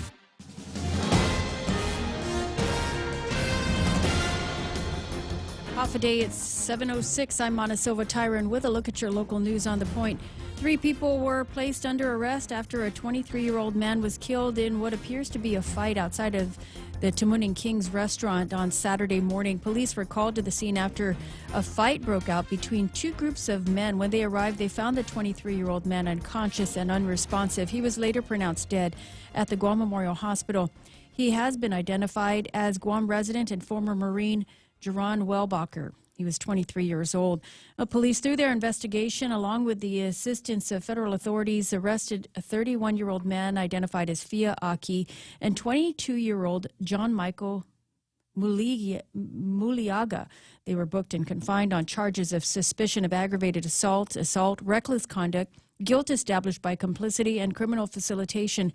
A 36-year-old man identified as Joseph Decady was arrested. However, he was released after being charged with suspicion of criminal facilitation. Now, police say the investigation remains open and they do plan on working with the restaurant management in obtaining surveillance video in hopes of getting more information. Anyone with information should call the Guam Police Department. The National Weather Service put out a flash flood warning this weekend, and that's going to continue through tomorrow. In the meantime, they're urging residents to take precautions and prepare and keep a close watch for flash flooding. It created some heavy downfall yesterday that resulted in 3 hikers calling for distress. 3 hikers were over by San Carlos Falls. When they put out a distress call, rescue units arrived at the trail around 2 p.m. and had the 3 safely out of the jungle by 3. The 3 hikers haven't been identified, but the Guam Fire Department has reminded the community to heed weather warnings and avoid hiking when there's a flash flood warning. There were 61 new cases of COVID-19 reported out of 653 people who were tested on Saturday. Additional results could be put out today. There are at least 52 people in the hospital with 10 in intensive care. That brings our total now to 16,170 officially reported cases of COVID-19. Also, beginning today, the vaccine booster shots will be available in the villages. The first one up is the Sinahanya Mayor's Office, which will be open from 8:30 until 1:30 for residents of Sinahanya, Aganya, and Aganya Heights. This is for eligible residents who are 65 years and older who have received their second dose of the Pfizer vaccine at least 6 months ago. Well, more news right after this.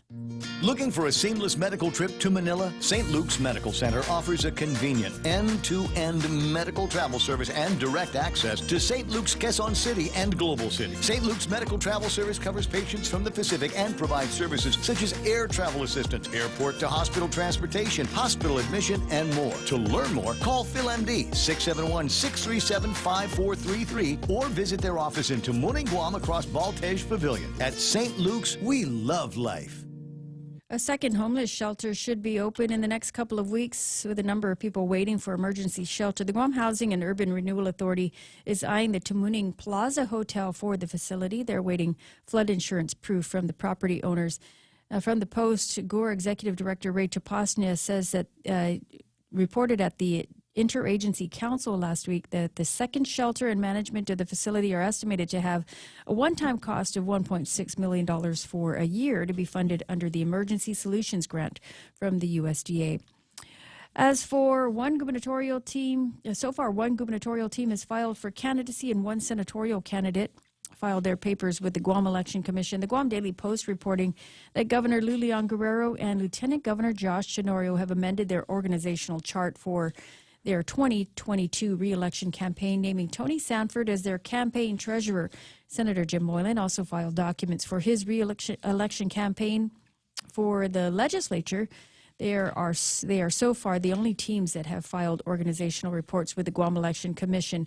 The primary election scheduled for August 27th of 2022, and the general election will happen on November 8th. Those are your top stories here on The Point. Here's Ray with your weather. As far as the weather is concerned, I had this up on the screen. I was going to put the weather imagery up on the screen, but there's apparently was a booze cruise thing going on for Sarita's birthday. So it's it's her and the girlfriends in one of these boats. Nice. I think they're maintaining the strict requirements on the number of people on boats. Is that correct? Yes. You want to do the count reel, Joe? Yeah. All right, I thought you would.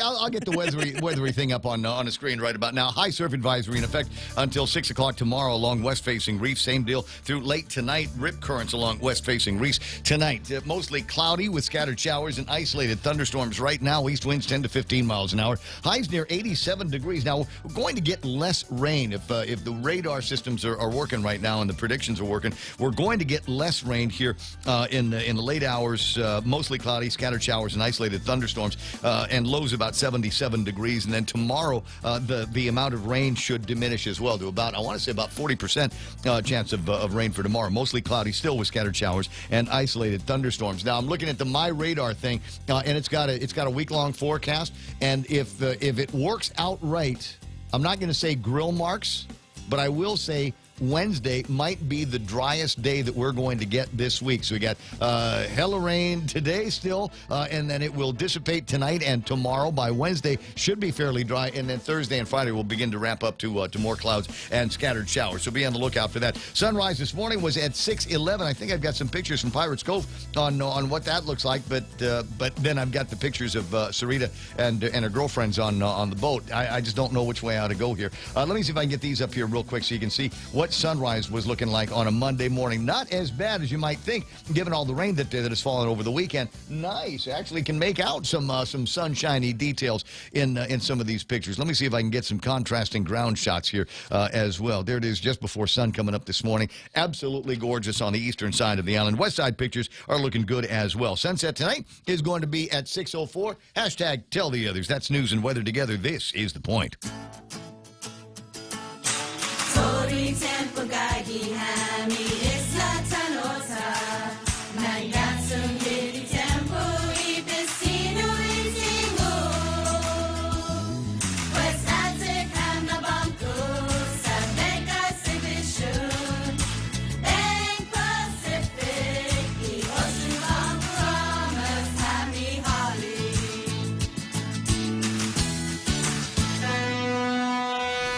Hafa, this is Josh here at APL. Our expertise and extensive network can help you grow your business and reach out to more global markets. As a responsible carrier, APL is also committed to a sustainable future, whether it's protecting the environment or investing our efforts in giving back to the community.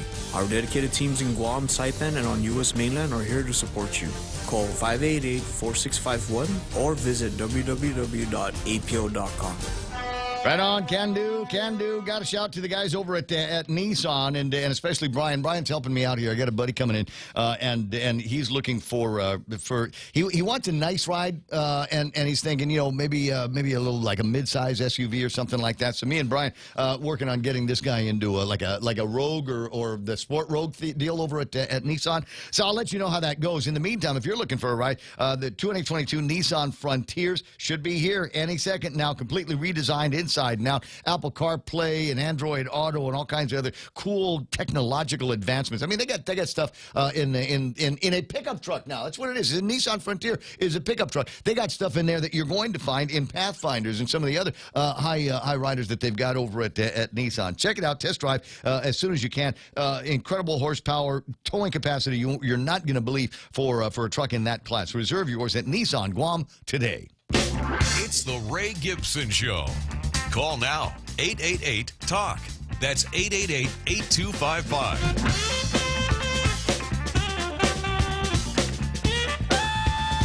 Hey, did you already vote for us in Pika's Best Of? Can you? I don't want to say, can I just have one of? Can I humbly ask for one of your Pika Guam votes? No way, no. We get in here every morning, every afternoon, and guys, trying to do some incredible talk radio shows for you. You got Real Joe pushing the buttons over there, Montesilva Tyron with news, features like Jerry Roberts and the Extra Point. We're not going to be humble about asking you for stuff, but we put in a lot of effort here, and we hope it shows. And by the fact that we have been nominated as Guam's best radio station over all of the other guys in a similar format makes me feel good, makes me feel very, very proud. So I'm proudly asking for one of your Pika votes, and when you're done, share that in your social media so everybody knows that this is what you think of this radio station. 7:16 in the morning, 888-825-5888-TALK. Is it time to take a look at what happened on the markets over the weekend? Real Joe hit me up with the music. I'm not saying we're definitely going to do it, but it sets the stage for some kind of broadcast greatness here. In the big indexes, what happened? S&P 500, NASDAQ, and the Dow, all of them off. Big losers, the NASDAQ losing 74 points here, and about a half of a percentage worth of the value. S&P 500 closed 8 points down. I got the Dow Jones Industrial Average also off by 8 points. But everywhere else, it looks like they were looking good. The FTSE, the Nikkei, Hang Seng, and Shanghai indexes are all pushing northward here. So that's good news on the Asian markets. On the NASDAQ, NetEase, Pinduoduo, JD.com, Baidu, and Peloton Interactive are the big winners on that big tech giant share deal. You get a Peloton yet, or are you still doing it the old-fashioned way by actually riding a bike outside? Yes, old-fashioned way. I understand. Taking a look now. This is where we are. I wish I had a new number for you, but I don't. I've got a new number for West Texas crude, $79.35. That's UGG. We don't want to see West Texas climbing out of the 70s because the only way to go is up. And there's already a lot of conversation about a major energy crisis happening in China. Is that going to spread around the world? Are there other places where they're looking likewise? Not just as as the cost of the fuels go up, but the availability of the end product. Truckers in Britain, power in China. Big problem there. Tapis crude, that comes from Singapore, and that turns into the kind of gasoline that we use in all of our cars today. $85.38 for that. That is not a new number. It's the same number I gave you Friday. They just have not updated it over the weekend. Stand by for a change in gas prices any second now. 7:17, Jerry Roberts in the Extra Point coming up. But if you got your copy of the Pacific Daily News this morning, interesting editorial submission from among these names, David John, and I got Kaleo Moylan, Sonny Adda, Jeff Jones, Frank Ampilio, and the guy on the line right now, Phil Flores from Bank Pacific, where others put branches, they place roots. Incidentally, looking for a commercial loan guy and an IT guy. Is that right, Phil? Well, I'm looking for both, and I'm looking for be able to lend you money or anybody else out there. But but I'm in Palo Alto. And it's a beautiful day. I'm actually it's a sunny here. I'm wearing shorts. It's like summer. And I went to the Giants game on Friday night and Saturday. Friday night was much more fun than Saturday night. And it's Fleet Week. So yesterday I went to the yacht club by the Golden Gate and watched. They had the planes doing stunts. Of course, the Thunderbirds, which is the ultimate thing. Mm-hmm. And they even had a big United Dreamliner, not doing tumbles or anything, but going up and down and up and down. You're going like, wow, that's really cool. But I'm glad I'm not on that site. I'm not saying right. But it was very, very cool. The specs that they built Dreamliners to, I mean, everybody says, oh, that's going to make flying back and forth that much more comfortable. But yeah, they put a little bit of sport in there with the composite materials and significant technology. They did, and it was a perfect day on the bay. It's another perfect day on the bay. Everything's been perfect this weekend except last night at the Giant Dodger game. You know, otherwise it's been good. And not being a sports guy, and Jerry Roberts is in here, and neither one of us. I'm not following that team. Joe, hit a microphone here. I'm not following that team. You mean the Giants and Dodgers? Oh, that was a wonderful game. You're gonna cost me a client here, Jerry. No, Jerry's doing this wonderful thing for our senior managers right now. You're right, Phil. The Giants. It was a horrible day yesterday. I couldn't believe it. But I think we're like 5 weeks through to 9, and I don't want to cancel. Okay. All right. Those rotten Dodgers. No. This is a shout out to Jerry. He's doing a great job. This is for the bank. And the divisional managers are really, really liking it. So Jerry puts his mouth where his money is. He does a very good job. And for those of you that would like a gig, feel the radio. If for those of you that are looking for a gig at a great bank, then Bank Pacific could be your spot. They're hiring for a couple of big jobs, and I'm sure that if your application looks great, even if it's not for one of the two published jobs, Phil might still find a place for you. Guam must unite against the pandemic. You and the other former chairman of the Guam Chamber of Commerce penned a joint letter to the public here. What am I supposed to make from this, Phil? Well, the same thing we always make after anything, whether it be a typhoon, whether it be an earthquake, whether it be the pandemic, which we're like a year and a half through. And there's a divide right now between the vaccinated and the unvaccinated. We're saying we're still holding hands, whether you have a mask on, whether you're vaccinated, whether you got a booster. That's right. Whether you don't. And actually, our death care companies, this is going to sound kind of weird. Our Lady of Peace Memorial Guards Funeral Home, we're joining with Ada's Funeral Home and Guam Memorial Park, and we're putting out an ad pretty soon. We want you to be our customer, but not now. And we're putting out something like watch your health. So you don't want to get vaccinated. We know everybody has, who's unfortunately succumbing to COVID has comorbidities. Smoking, overweight, diabetes, potential, whatever it is.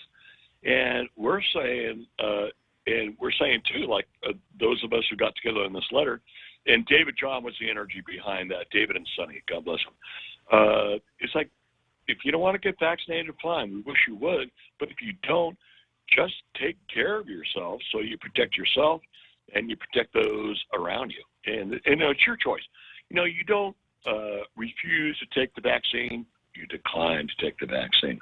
But for somebody who's got it as soon as possible, both shots, and I'm boosted. And when I talked to Nate Berg, my good friend who's head of the PAG right now, if there are people in the audience saying, "Oh, you're taking over my rights," I am a real my right guy, and I had no hesitancy taking it. And if you're taking it, if you hesitancy because you're scared, well, that's okay. But don't be scared because, all right, we said, okay, went through a short testing period, but I don't think any testing, drug, or vaccination went through a couple of billion people already in such a short time. So I feel comfortable.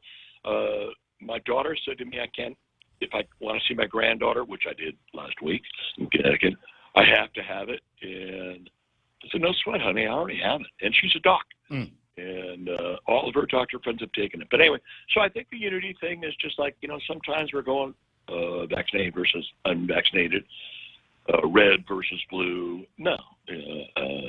49er fans versus Ram fans. No, for me, and I'm looking at this going for the most part, most people have been towing the line on what made sense. But there's a whole lot of stuff here that is not making sense these days. Mandatory vaccinations, maybe in companies over 100 people. We're looking at, you and I both know people in the Department of Education, other parts of the executive branch that have lost their jobs or are in peril of losing their jobs because there is this mandate on their head. So it's, they're declining declining to take the vaccine, and they're being put in a position because of that decision, perhaps to lose their job. I know a guy makes $95,000 a year, and I think I'm going to send him and his resume down to go see you over at the bank, because he is about to get kicked out of the military as a result of all of this. You have to be vaccinated for me, Ray. You have to be vaccinated for one of our companies, because this is not a normal day.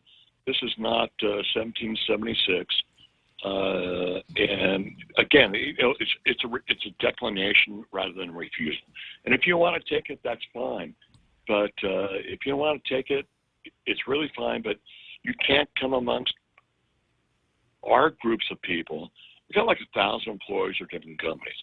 I would prefer not to have somebody who's more exposed being around people in our company who have families, who have children themselves. A lot of them, we have people in our companies who cannot get it because of comorbidities, and we completely respect that. So I'd rather not have somebody come in and expose them. And I know it's the deal, don't make me do what I don't want to do. Well, I stop at red lights most of the time. I stop at Careful, because everybody knows your car. Well, that's part of it, and that's why I let people play. And I'm full on to the stuff, but don't make me do what I don't want to do. That's fine, but everything comes with don't make me stop raping people because I like raping people. This is not the same, but it's the same thing in the sense that everything you do or don't do has repercussions. And this is not the Hong Kong flu. God, are we allowed to say Hong Kong? Hong Kong flu. This is the Wuhan flu, which has killed hundreds of millions of people around the world. And if somebody don't want to protect themselves, that's fine. But I think they have a responsibility to not infect others. And the variant, I'm guessing the variant. The Delta variant. Well, yeah, but of course you realize, I mean, Phil, not to get into the debate too deep, but I mean, the basics of this is even vaccinated people are capable of getting COVID-19. Even vaccinated people are capable of sharing COVID-19. And so, when we start talking about the vaccine, I'm just wondering what that benchmark is. And even if we are all holding hands and saying we're going to make this through together as one Guam, that's great. I think everybody wants to go in that direction. I think there does seem to be hesitancy from a lot of people to take a vaccine that has got maybe not the results that we all thought it would. Well, a lot of things don't have the results we thought it would be, especially that test we took when we were sophomores in high school in physics. But so what? Some people still get it. You say, okay, let's just throw it in the trash can. No need anymore. No, it's still a deterrent. And those who still do the breakthroughs, because obviously this thing was I think pointed towards the original COVID as opposed to variants, but still it still helps. It still puts a little WD-40 into that squeaky wheel, and it may not make the wheel brand new, but it still helps. And what gets me, I've got to go back in my Greek, alpha, beta, gamma, delta, and then there's the mu. The other day they were talking about the mu, and I'm not sure because I don't think there's 26 letters in the Greek alphabet. There might be more, there might be less. There might be 26. But mu, that's like our M or N. So like we're up there on the teens already for variants, and this is going to be with us for a while, bud. It's right. It's going to be like the flu and take annual shots. So it's what is. And if somebody doesn't want to do it right now, that's her prerogative, but right. That's her prerogative, but it comes with consequences. The consequences that I have, and my version of keeping Guam safe and healthy is there are places I cannot go, places where I'm not supposed to go because of the mandates that are on top of us. And as I say, sometimes it feels like there is going to be an us versus them. So it's going to be difficult as these mandates are affecting people who, as you say, decline. It's an interesting conversation. Not that it was interesting that the members of all of the chairmen, the past chairs of the Chamber of Commerce, got together to write this this. It's in today's Guam Pacific Daily News. So take a look at that. Next to that is another article, another submission. This one from Dave Tadenko, representing some in the hospitality business, the Protege y le Natleta, so that the folks in the hospitality industry might be able to survive this with some $75 million. That'll help us all work together as well. Phil, you have a good time. When are you going to be home? I know there's a lot of work going on that. There's David and some others, and if I understand, that might have progress. But if you can, go to Valley of the Latte. It's still very, very cool. It absolutely is. I've been. I was in the river just about a month ago. 7:30 in the morning. I'll talk to you pretty soon. I'll see you when you get home. Thanks, amigo. All right. Real Joe. See you, Jerry. See you, Mana. All right. There's Jerry Roberts that's Phil Flores. Jerry Roberts in the Extra Point coming up in a second. First, we got to jump into news and headlines with Montecillo Tyron, being brought to you by Ken and Karen over at Top End Pest Control. Earlier, Ken sent me a picture with 3 American flags and a golf tee. So today might be a day off for the varmints. But, he's got a guy. 487-5657 if you need some emergency service. Start your day the BK way with the new breakfast Bacon King, now available at the drive-thrus at Burger King. And Auntie Lolita Campbell of Remax Diamond Realty has her eye on a piece of property that is going to fit you and your family perfectly. 688-6743. Now with news and headlines, here's Montecillo Tyron. Off of Mana. What happened? Well, police are investigating the death of a 23-year-old man who was killed in an apparent assault outside of King's Restaurant in Tamuning on Saturday morning. Police were called to the scene after a fight broke out. They've arrested 3 people. 2 of them remain behind bars.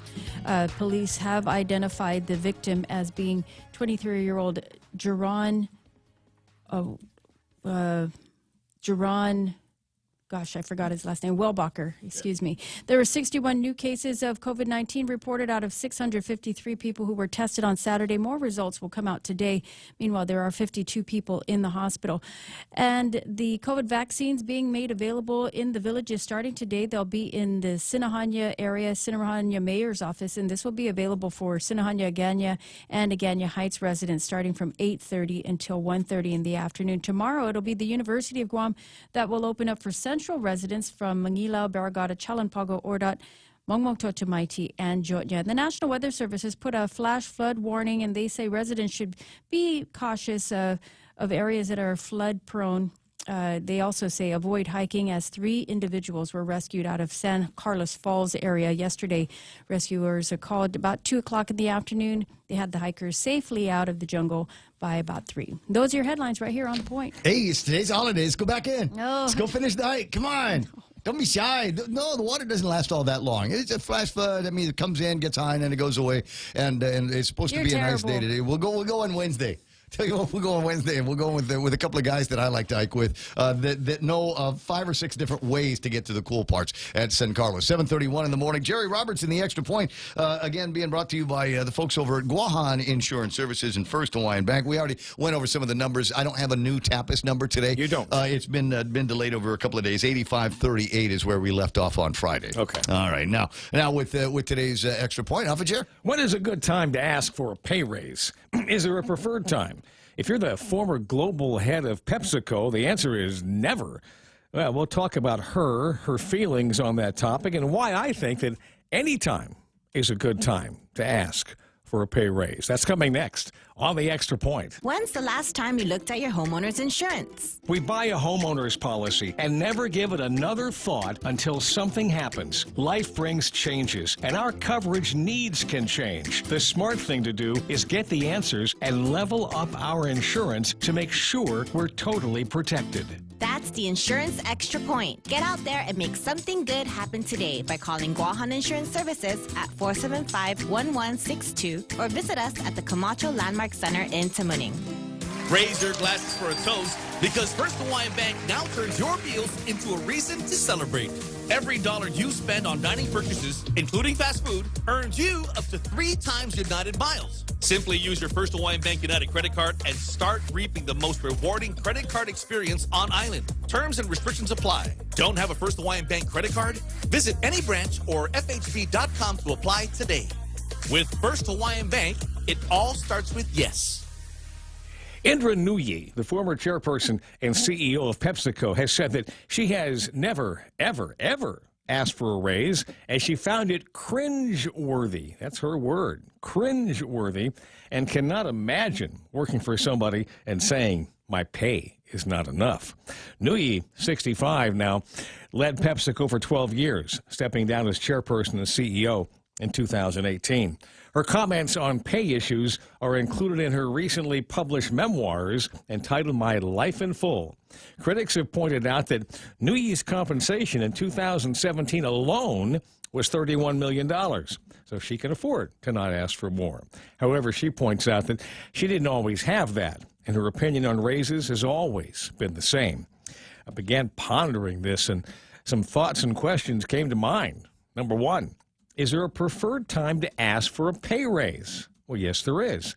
That is, any time you feel you are ready to step up and provide more value to your organization. Number two, if I've been doing a great job, shouldn't I qualify for a pay raise? No, sorry. Doing a great job does not in any way qualify you for a pay raise. I sense a few jaws may be dropping with that statement, so I'll explain. When we accept a position, we are told what is expected of us, and we accept the compensation offered, or we are successful in negotiating something more, perhaps. The employer expects us to give the job our best effort. Somewhere in the job description, those words probably exist. The employee agrees to make his or her best effort, etc. Now, if we do a great job, that doesn't mean we should be paid more for doing well or very well, that which we already agreed to make our best effort for, right? We said we'd do our best. So why does the company now owe us more because we did? Number three, so you might ask, if doing a great job doesn't qualify me for a pay raise, well, then what does? Very simple. The promise of providing the company more value in the future. Now, that could be taking on additional responsibility. I will still do my job, and I'll also add some things to my schedule. It could be a certification that you earn. This might allow you to charge customers more for your time, increasing revenue for the organization. Well, number four, why then do I say that any time is a good time to ask for a pay raise? Because, and this is the key, it gives the worker and the organization an opportunity to discuss how that might happen. It allows both parties to talk about the future and how the worker might fit into the employer's plans. Thanks for meeting with me, Joe, and asking how you can earn more money. By all accounts, you've done well, and we believe that you could be the right person for the new supervisor's position that's opening up in 3 months. If you're interested, we'll provide management training to get you up to speed, and the job will include a monthly pay raise of approximately $500 a month more than you're getting now. Number five, how else can one earn more? Some jobs allow for additional incentives to kick in based on performance. For most people, however, a pay raise will be pegged to adding greater value to the employer. As a business owner, I'm always willing to have that kind of conversation with workers. In fact, it's exciting to find out that someone is looking to earn more. If they still want that, to do that after we've discussed how they could qualify to do it, well, then maybe we've got something going on here. Regardless of the economic circumstances, pandemic included, employees and employers who follow this line of reasoning should always be willing to talk about pay raises. There's something in it for both parties, and that is why the strategy makes sense. That's the extra point. Be responsible and make something good happen today. For 93.3, The Ray Gibson Show, Guahan Insurance Services, and First Hawaiian Bank. I'm Jerry Roberts. Okay, before we get into the hashtag Real Joe Needs a Raise conversation, let me just start off by saying no.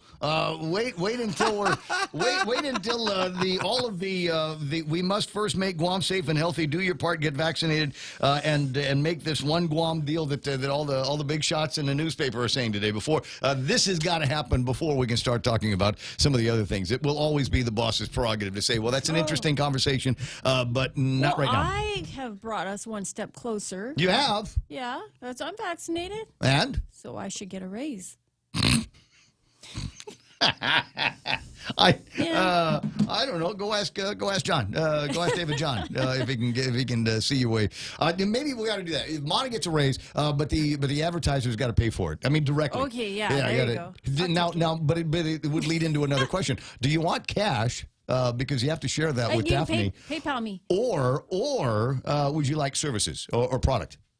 So instead of you have to declare it now. Yeah. What's that? Even if it's a product? Oh yeah. Payola, plugola, all of that stuff. No, it's not payola. You still have to declare it. Now we know it's not a radio. It was on early on in music radio. Well, I'll play your record, no problem. Yeah, I've been approached. I've been approached on that. Sure. It's barter essentially. Yes. Yeah. And barter, every barter dollar that you make is the same as a greenback dollar that you would make, and it's taxed accordingly. Yeah, I never seen that form. Very, very rarely have I ever seen that form. It's 7:39 in the morning. There's Jerry Roberts taking care of the Extra Point, Montesilva Tyrant, and the news, et cetera, et cetera. We got more places to go as the Ray Gibson Show continues to take a look at what's happening on the roadways. No doubt there might be a few of them that are soggy and underwater or still underwater from raining yesterday. Becoming a homeowner can be a scary process, but it doesn't have to be, especially if you have the right guidance. Break through your fears and go to a real estate professional that will ensure a higher chance of success. That person is Lolita Cammett of RE/MAX Diamond Realty. Lolita also specializes in commercial leasing, land sales, local residential sales leasing, and military and corporate relocation. Don't be afraid. Call Lolita Cammett from RE/MAX Diamond Realty at 688-6743. That's 688-6743. You know all those amazing photos and videos saved on your camera roll capturing your love for Guam? We want to see it. Log on to visitguam.com/Instagram to submit your best moments for a chance to win weekly prizes. The Guam Visitors Bureau will choose a weekly winner, so share your love for our island paradise now and win. Brought to you by GVB. Thank you for making Guam a better place to live, work, and visit. What happened? 7:40 in the morning. Ray Gibson Show being brought to you by the guys over at Subway. Now, I talked myself into it. It got to be Friday, and I was thinking, man, I am hungry. I'm hungry for two. So got to the nearest Subway, which is the one over at the gas station by the airport, and got myself a foot-long BMT. Except they were out of something, so we couldn't make the BMT. And I said, can I have something then with lots of salami and bacon and a couple of other things? The guy, no problem. Put that on the new bread that they have there. I said, give it to me on the new one. He says, the artisan? I said, no, the other one with the multiple grains in it. He said, oh, okay. So hook me up with some of that. Love the mayonnaise. Love the mustard. Love the way they follow my instructions on all of the things that I like. And he put it to me this way. I'd never heard it from any of the Subways. But this guy over at that shop said, oh, you want a little bit of lettuce and the last four. And if you look at the way the layout is, last four over there are exactly the things I like. Banana peppers, jalapenos, and that's where we get the olives and a couple of other things. So you try that out and try their layout the next time you refresh one of your new subs at Subway. Eat fresh. Guam Auto Spot has the best selection in Buick, GMC, Mitsubishi, and used cars like the 2021 Mitsubishi Mirage starting at $127 per paycheck. Zero down. Call 671-478-AUTO to take a test drive or get pre-approved online at GuamAutospot.com. All right. Now, you might be wondering, Ray, did you get the whole meal on that one? And the answer is no, because, I like crunchy stuff, and I got potato chips and things like that there. But I wanted something that was more keto. Yeah, I get a foot-long Subway sandwich, and I'm still thinking keto, right? So I got some chatsarons. Oh, wow. Right. The Island Chef. That's nice, man. Apparently there's no carbs in it at all. That's cool, dude. And I don't even know if there's any Chatsalon. Oh, that's how anyway, so try that out the next time you're in the area. Anyway, 7:42. And speaking of different areas, starting to see a little bit of traffic north and southbound Marine Corps Drive up at the north end, up in Jigo. You will see some intersection traffic. You will see some school traffic, and that's all the way down through Central Guam, up and down. We got looks like traffic over on the Adakau side, and making our way to Marine Corps Drive. Up in Dededo, you will see some delays over by Waisangsong 1 and 3 running busy. You're going to see some traffic up on Route 16 all the way to 8, 10, and 16. Don't see anything that's like terrible backup, but it looks like things are going to be busy. 4 is going to be busy in the usual spots. We got the schools that are open today, despite the fact that it is either Columbus Day or Native American Day or Indigenous Peoples Day. I don't know what it is, but not everybody is taking the day off here. Intersection traffic getting into the downtown Agutnia area. Things starting to look like they're busying up over by Petey at that intersection. Don't see a whole lot on Polaris until you get to 1 and 2, and even that, surprisingly, right now is not running as busy as a lot of people would think it is. Maybe everybody's already on base, right? Just you know what? Everybody got crazy. At the closing ceremonies for the exercise Citadel Pacific, and they're just now coming out of it, right? Spent. That's it. Slept on the beach at Gab Gab. Hangover. We've all been there. 7:44. Be right back. Family Finance has been serving the people of Guam since 1959, and they'll continue to be there for you in the years to come. Whether you're looking to get a personal loan for that summer staycation or paying off those long overdue bills, Family Finance has got you covered. Apply for a personal loan from $1,000 up to $3,900 by calling Family Finance. Agutnia 475-4545, Upper Tumon at 647-5626, or in Dededo at 633-4473. Family Finance, serving the people of Guam since 1959. Top End Pest Control is who you call for all your pest control needs. Got a problem with roaches, ants, spiders, rodents, fleas, ticks, termites? No problem. They do it all. Top End Pest Control is a service-disabled, veteran-owned small business and HubZone certified. Serving Guam since 2012. Call them today for a quote, 487-5657, or email topendpest@gmail.com. Check them out on Facebook at Top End Pest Control and give them a like. Top End Pest Control for all your pest control needs. It is the ultimate sandwich waiting for you now over at KFC, and you're sitting there going, oftentimes you're going, it'd be great if they made a sandwich with just chicken.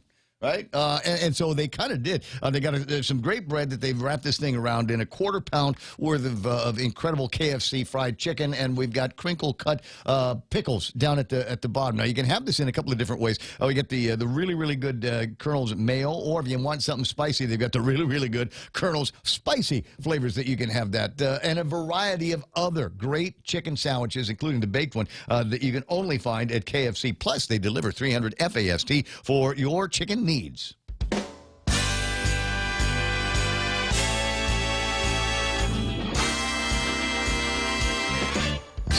Is up with the weather. Now, there's not enough going on for me to waste the time of the guys over at the Weather Service, give you an idea of what, but we just got, there's ugly weather to the west and northwest of us, and it looks like it wants to turn into something, and I want to say that they've got an eye on a development, but that's not it. Actually, I think the one that they're looking at is to the east and north of the island of Guam. So we got all these different systems that are at work, and one has got outflow going in one direction, one has got inflow going in the other direction, and Guam smack in the middle of all of that. Now, right now, it looks like we're heading into a little bit of a dry spot or a clear spot in all of that, but the weather could change any minute now, and we went from my God, would you look at how gorgeous it looks outside yesterday, to it's coming down sideways, and I think there's going to be a couple more days like that until it gets to be Wednesday. Guys at the Weather Service and my radar are predicting that Wednesday could be the driest day of the week. I'm not saying grill marks, but for those of you like it was it Sunday morning? Saturday morning. And I got up, and it was nice outside, and it was nice long enough for me to pull the lawnmower out and get that done. I'm glad I did, because within a couple hours after that, like I said, sideways rain, and there's no way I would have been able to get any lawn mowing done. And it was like that for the rest of the weekend. 7:47 in the morning.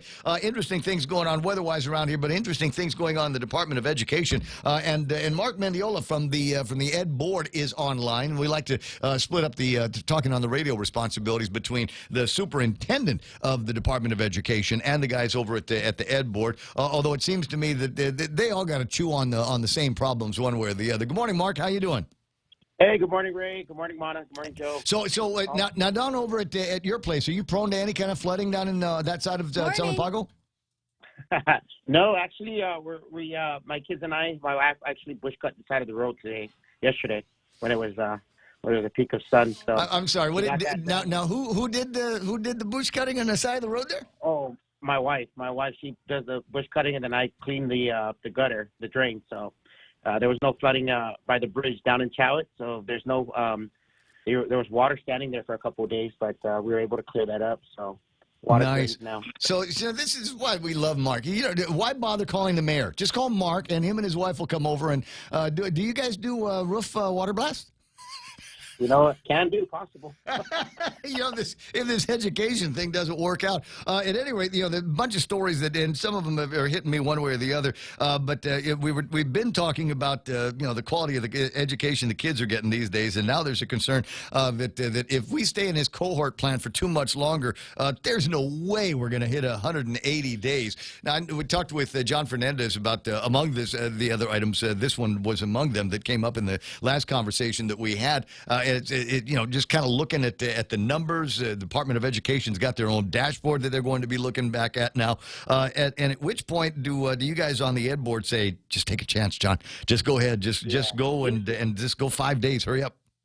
Yeah, this cohort thing was a temporary solution to the challenges that we were faced with when we initially started to open. A lot of parents were still not comfortable, but I agree with you, Ray. We at the board level, there are discussions, and I do know part of the plan was to go back to 5 days a week. And now that the governor has given the flexibility to the department to make the determination. I mean, I think one of the challenges was if the rug gets pulled underneath us and we shut down school, what does that mean? And so, of course, this dashboard and all the supports that we're trying to get out externally in helping us to make some of those decisions is going to lead towards us, of course.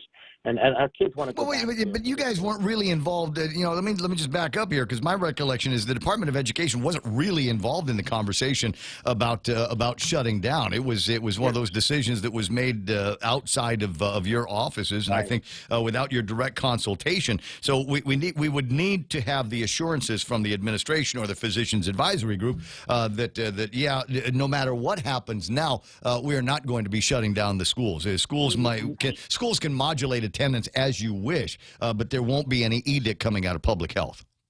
Right. That was our concern this second go at it. We wanted to make sure that if we're going to get the authority to do that, of course we're going to look at everything that leads to decisions like that. But the challenge we're faced with right now is, of course, there's a lot of movement within the Department of Education. We have some teachers that are retiring, and with this mandate, of course, a lot of our faculty members, some of them are not comfortable taking the vaccine, and so with the testing, so there's a lot of things for us to consider. I do know that guiding the superintendent in terms of what the department, how we're going to move forward, is key to, of course, making our students whole. And so there was discussions regarding, going back face to face, 5 days a week, and that's the ultimate goal, is to get back to some sense of normalcy, and hopefully sooner than later.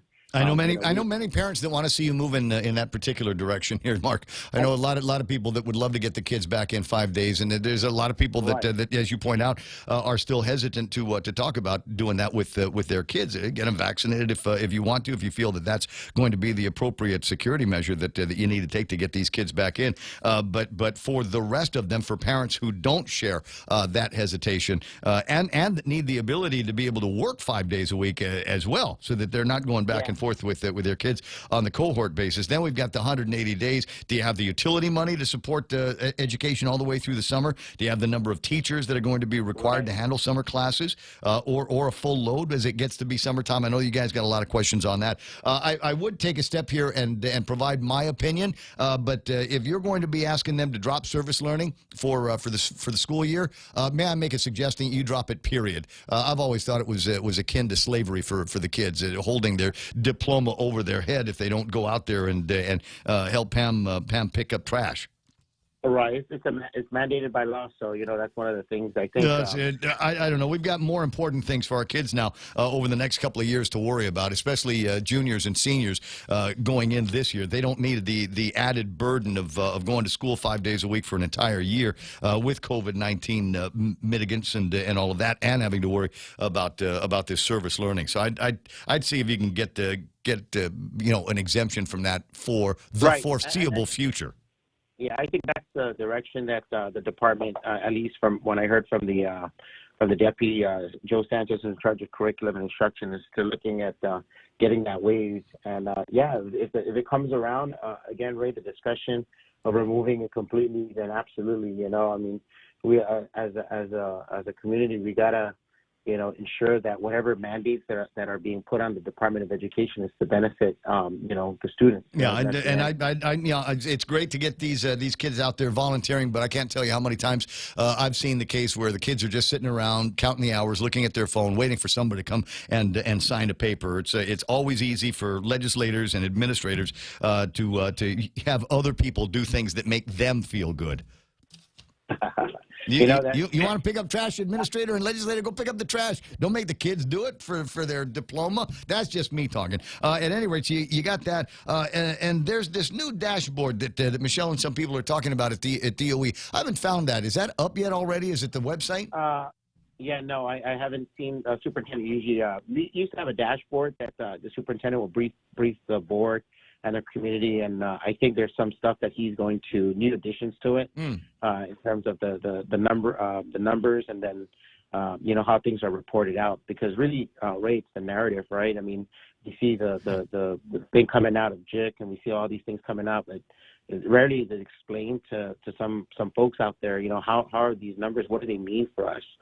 And so, when the epidemiologist came on board and she was able to explain some of the numbers and what that means, so we asked the superintendent to get that dashboard going again.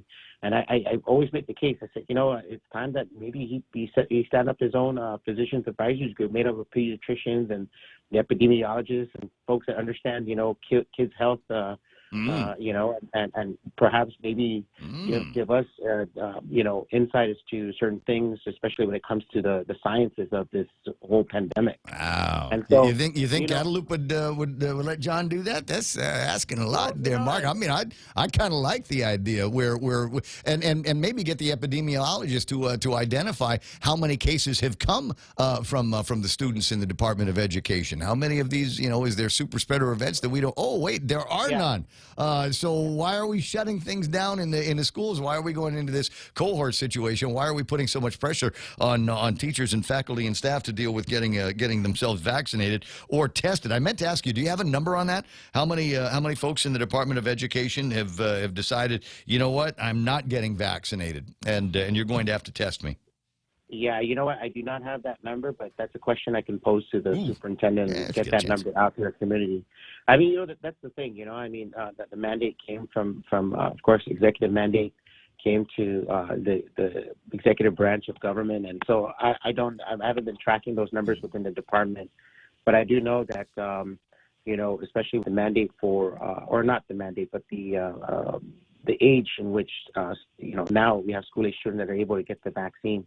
And there's anxiety around, I just this weekend meeting with some family members and, with the numbers saying that there's some kids now that have the virus and what does that mean for us as a department? We got the lion's share of all the student population. And so, of course, a lot of other schools look to the Department of Education. So what are we going to do? And so I think the other thing that is coming into play is the testing of students coming in, the random testing. And I don't know how that's going to be rolled out. It hasn't been shared with us yet, but I'm pretty sure when that comes out, I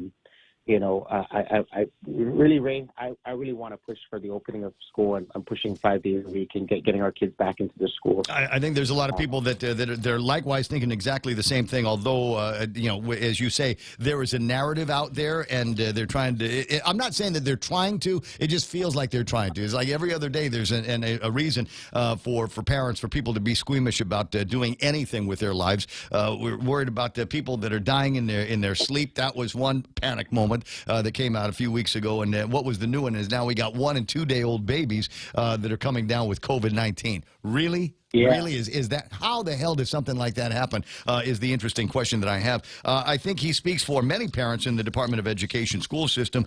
Sammy Ahn has written an editorial. I think it was in this Sunday's or Saturday's Guam Daily Post. I urge you to take a look at that because I think he asks some legitimate questions of the Department of Education and for himself as a parent and for others who feel exactly the same way about these random tests, how they're going to be conducted. Is it going to, I mean, do we know whether it's going to be a PCR test or is it a spit test?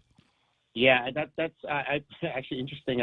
I met a teacher who basically said, Mr. Medula, could you guys consider the spit test? You know, they don't want anything invasive into their bodies, right, into their nostrils or anything like that. So I told him, I said, you know, that's something to definitely consider.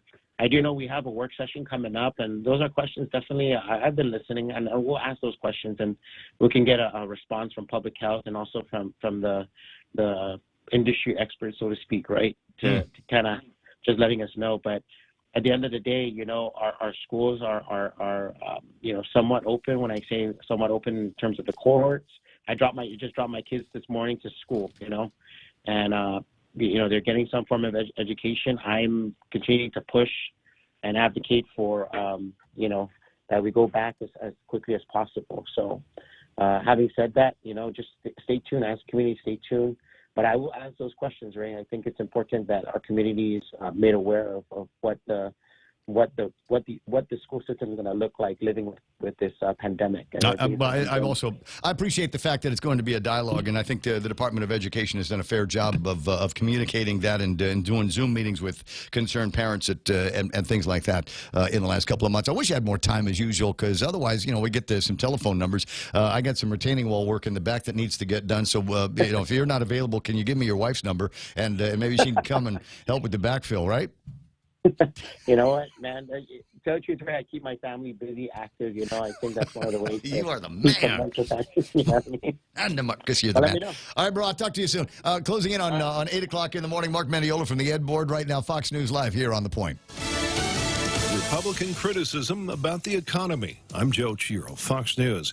Republicans laying the blame after Friday's Labor Department report showing weak September job growth. House Minority Whip Steve Scalise on Fox News Sunday. Some of the other welfare programs that they set up earlier this year, making it easier for people to stay at home rather than go get a job when every employer you talk to is looking for workers. And then you top on top of that, the regulations that they keep adding, agency after agency, going after small businesses, making it harder to keep the supply chain moving. But Democrats like Delaware Senator Chris Coons blames the pandemic and the high cost of daycare for people dropping out of the workforce. I have folks who work for me who are paying more for daycare than they are for their mortgage, and the challenge is finding ways to care for our seniors, our children, to provide for a lower cost of health care are exactly why we're now going to move forward with President Biden's Build Back Better agenda. Coons also on Fox News Sunday. The Taliban says Washington has agreed to provide humanitarian aid to Afghanistan on the brink of an economic disaster while refusing to give political recognition to the country's new rulers. The statement from the Taliban came at the end of today's first direct talks between the former foes since the chaotic withdrawal of U.S. troops at the end of August.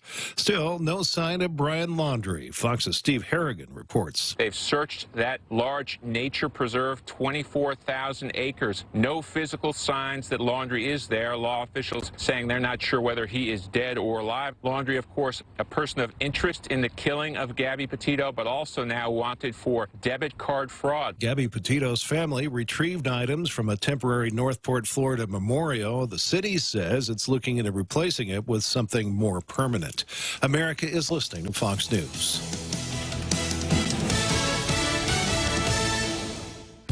Leah Dunca from Security Title here with a little information about trusts.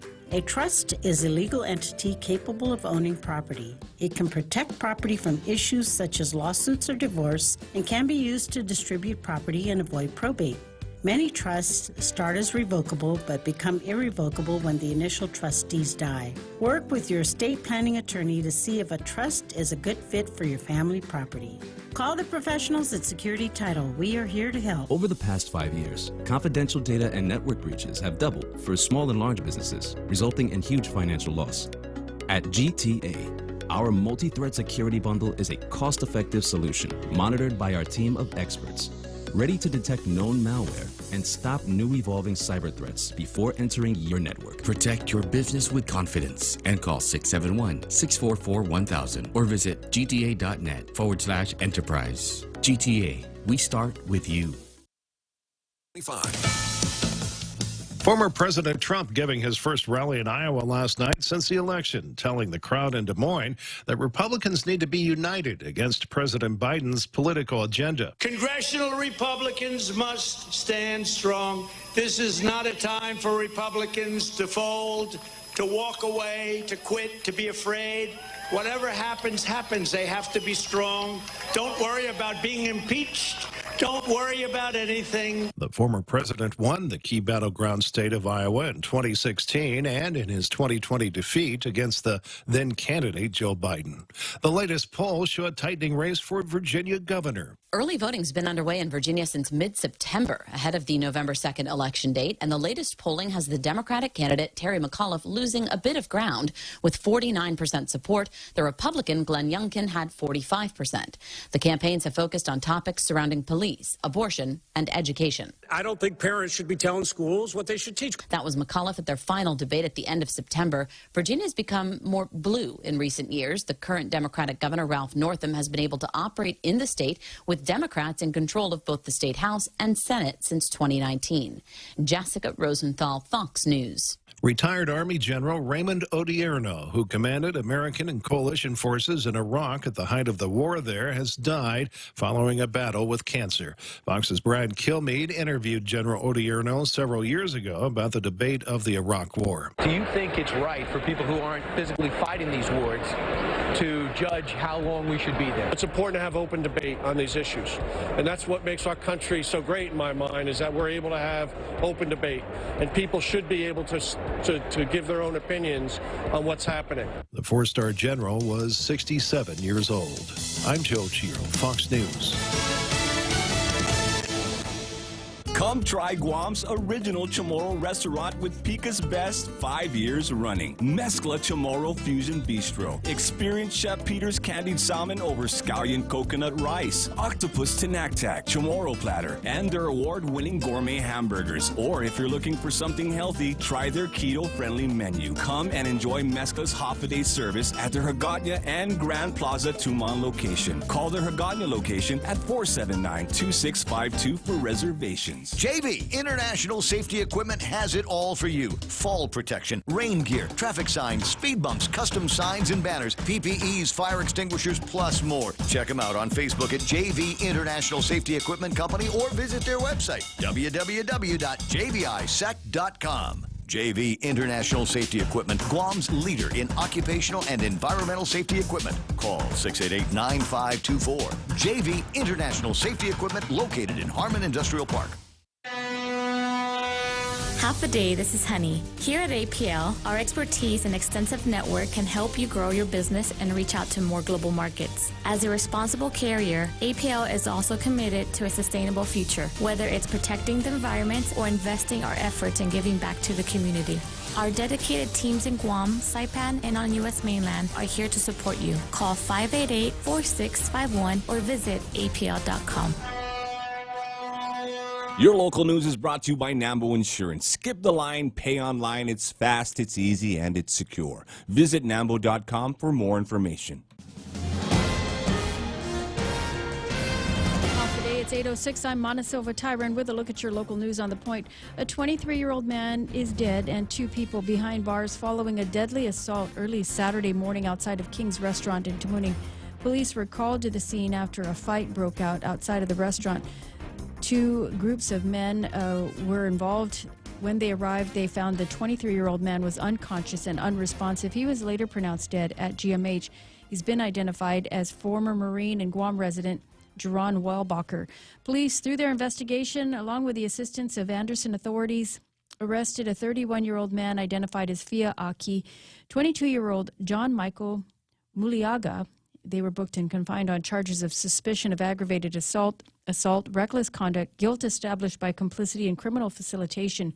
A 36-year-old identified as Joseph Kendi Dackety was arrested on suspicion of criminal facilitation. He was subsequently released. Now, police say their investigation is still open and they are working with the restaurant management to obtain any surveillance footage. Anyone with information should also call the Guam Police Department or Crime Stoppers. From the JIC this morning, there were 61 new cases of COVID identified out of 653 people tested on Saturday. 52 people in the hospital with 10 in intensive care. Our total is at 16,170 officially reported cases of COVID-19. As for the vaccines, the COVID vaccine booster shots will be available at the villages starting today with the Sinahanya Mayor's Office. This is for people who are at least 65 years old and who have received their second dose of the Pfizer vaccine at least 6 months ago. Residents are asked to call their mayor's office for an appointment. The mayor's offices will be open from 8:30 to 1:30 for these booster shots. Tomorrow, the University of Guam will open up for the booster shots for residents from Manila, Barragata, Chalanpago, Ordat, Mongmong, Totomaiti, and Jotnya. Now, the mayors have said that no eligible person who will be turned away if they show up from a different village. We'll have more news right after this. Hafaday, konnichiwa, Patwa, ciao. Enter for a chance to win the 76 Circle K World Cuisine Giveaway. Be one of 3 lucky winners to win a passport of free food from around the world at over 15 different local restaurants. Just stop by any 76 Circle K, purchase $35 or more in fuel to get an entry form. Drive by today and taste the world with 76 Circle K's World Cuisine Giveaway. Visit 76circlekguam.com for more details. Some conditions apply. Circle K, take it easy. The Department of Public Works has been working to address the issue of derelict buildings throughout the island, but after discovering some issues along the way, they've asked the legislature to make amendments to a bill that was introduced that was intended to address the unsafe structures. The Guam Daily Post reports that DPW Director Vince Areola says that they're facing a number of issues, which may include the property owners having passed away or off island, and probate may also be pending in some issues. The director suggested implementing a range of penalties as well, with a minimum and a maximum amount rather than the direct fines as identified in Bill 151. Areola also suggested increasing timelines for hearings as a number of landowners are off island, as well as other issues that have arisen with property ownership. Meanwhile, the Guam Behavioral Health Facility is struggling to meet the growing demand for mental health care, but assures that services are available to anyone who needs it, even despite there being only 1 psychiatrist left. The center is in need of 5 psychiatrists, but is faced with the challenge of hiring. And they say that it's also a national shortage of behavioral health professionals and a worldwide shortage of psychiatrists. The pandemic stresses have placed a heavy toll on the behavioral health crisis hotline. The agency is hopeful, though, since they've received a new a bunch of federal funding, which will hopefully help them address the financial needs of the department. And the Archdiocese has appointed a new superintendent for Catholic schools. Father Val Rodriguez picked for that position, according to Candid News, and on the Archdiocese Facebook page. The appointment is effective tomorrow, October 12th. Father Val will still serve as the superintendent as well as the parish priest for the Tota Church. And those are your top stories here on The Point. Here's Ray with your I'll bet he gets a raise. I'll bet he would get a raise because he's still the parish priest and he's going to be doing the Do they get paid? To the Real Joe. Yeah. Okay. So yes. Where do you think that dollar goes in? Exactly. And sometimes they bring it around twice, when they got to buy new tires or a battery or something. High surf advisory is in effect until 6 o'clock tomorrow morning along west-facing reefs. Rip currents through late tonight along west-facing reefs, so be careful out there. Be careful in the boondocks as well. As Mona pointed out in a couple of newscasts already, there was a bunch of hikers thought, hey, let's go San Carlos on the wettest day of the year, and got all, I don't know, turned around or something. They had to dial the 911 and get their butts rescued. And if you're a member of that hiking crew, Wednesday. Come on, just give me a call. I'll go with you. I'll tell you where the ropes are, because that helps. I'm just saying. Anyway, mostly cloudy today, scattered showers and isolated thunderstorms. Although we are beginning to get some imagery here. This from Sarita Garin just a little bit ago. The sun trying to come out. Montecillo Tavern looking at the window behind us, saying it's beginning to look a little sunshiny out there. And you know what that is? It's a trap. You're going to get all excited about it, and then you're going to get everything ready. You're going to get out of the car without your umbrella and get caught in the rain. Mostly cloudy tonight, scattered showers and isolated thunderstorms, and lows around 77 degrees for tomorrow, much of the same. They say Wednesday, though, could be the drier day for the week. Sunset tonight at 6:04, sunrise tomorrow morning about 6:11 or so. That's news and weather together. This is The Point. When making the new Kentucky Fried Chicken sandwich, people asked how I felt about burger places selling fried chicken. I'd say that's none of my business. Just like making fried chicken is none of theirs. The new Kentucky Fried Chicken Sandwich with mayo, pickles, and a quarter-pound filet as far as the eye can see. Get comfy. It's gonna be a while. The new Kentucky Fried Chicken Sandwich is back for good, along with the new all-white meat KFC chicken sandwiches, Zinger, Super Deluxe, and Grilled Doublicious. KFC, it's finger-licking good. I got just after 8 o'clock in the morning, and images coming in from Telefofo. Looks like we've got an accident on Route 4. Jeff from Pirates Cove sending in some photographs. Very dramatic stuff here. It looks like we've got a car that found a concrete utility pole in that area, and you can see that it is crunched up from the front. Looks like all the way to the back. No word yet on any injuries. There are individuals that are around the vehicle at this time. Lucky, if you ask me, to be able to stand up after all of that. No indications yet. Looks like the rescue personnel are on the scene and assessing the situation. Cops on the scene assessing the situation as well. What I'm not seeing in any of these pictures is any traffic on the roads going in either direction. So it's possible you might get turned around there. I'll take a look at the traffic maps here in just a second. Oh, your turn. Hello? Did you want me to just go live? I don't know what happened there. I'm trying to... It's Monday. Go green, go solar, and save big with Nambo Insurance. When you power up your home with solar panels, Nambo Insurance will pay up to $350 toward your power bill. With Nambo, you can enjoy great savings while going green and helping to save Guam's environment. At Nambo, it pays to go green. Terms and conditions apply. Visit Nambo.com or call 477-9754 for details. Nambo Insurance, proudly serving Guam for over 50 years.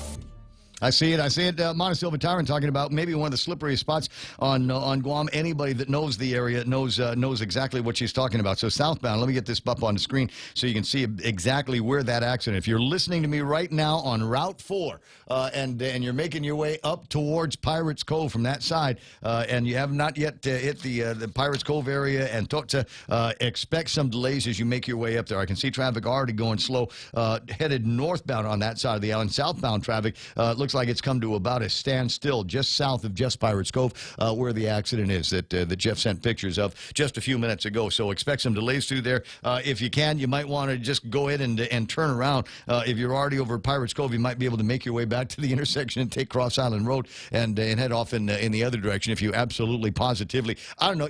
It just seems to be, there's an accident on that side of the road. By the time you get the alternate routes all the way through, but it's lunchtime. Never mind. Just call in and say, hey, it's Columbus Day. I'm taking the day off because there was an accident. It's 8:15 in the morning. Portions of the program brought to you by APL, American President Lines. A global presence with a local home. Also the team over at Take Care. And they're happy to have all the GovGuam employees and retirees back in the fold. Welcome home, they say, to high-quality health plan services supported by a global network of providers. Take Care. Our island, your health plan. The Coconut Wireless is back. The Ray Gibson Show. Call now, 888-TALK. That's 888-8255.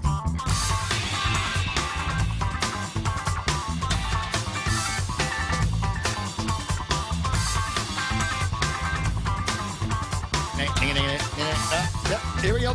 Monday morning, 8:16 on a day that in any other world this would be a day off for everybody. But as it turns out, we don't do Columbus Day here on Guam. We've got scads of our own holidays that we like to have around here, so we're not doing this one in particular.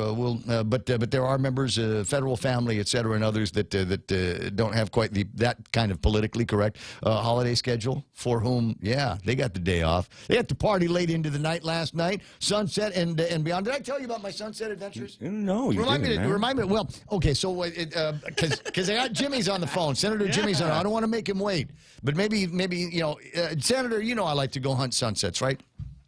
Yes, you do. Among my favorite things. So it began to clear up yesterday afternoon. I don't know, about 3:30, 4 o'clock or something like that. And I'm thinking, this might actually work. So I got in the car, drove over to the foodies, got myself some supplies, and was trying to figure out where I wanted to go and catch sunset. And I didn't want to go all the way into Tumon. And I was thinking, I don't know about Jimmy's, but that area around Dunkas is always kind of nice for a sunset. And I thought, bam, it hit me like a flash, and I'm going, I haven't been to Santa Fe in a while. That area there, and they were a quarantine hotel for a little bit. You remember?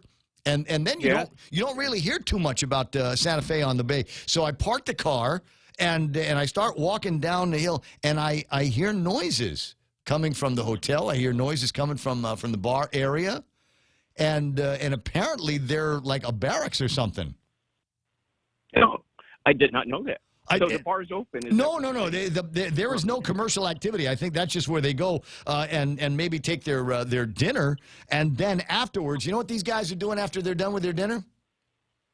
They're watching the sunset. Karaoke. Karaoke. Can you imagine? I mean, there you get and you know how great Filipino singers are, right? They sound just like the record. I mean, the guy from Journey, Filipino kid, right? Yes.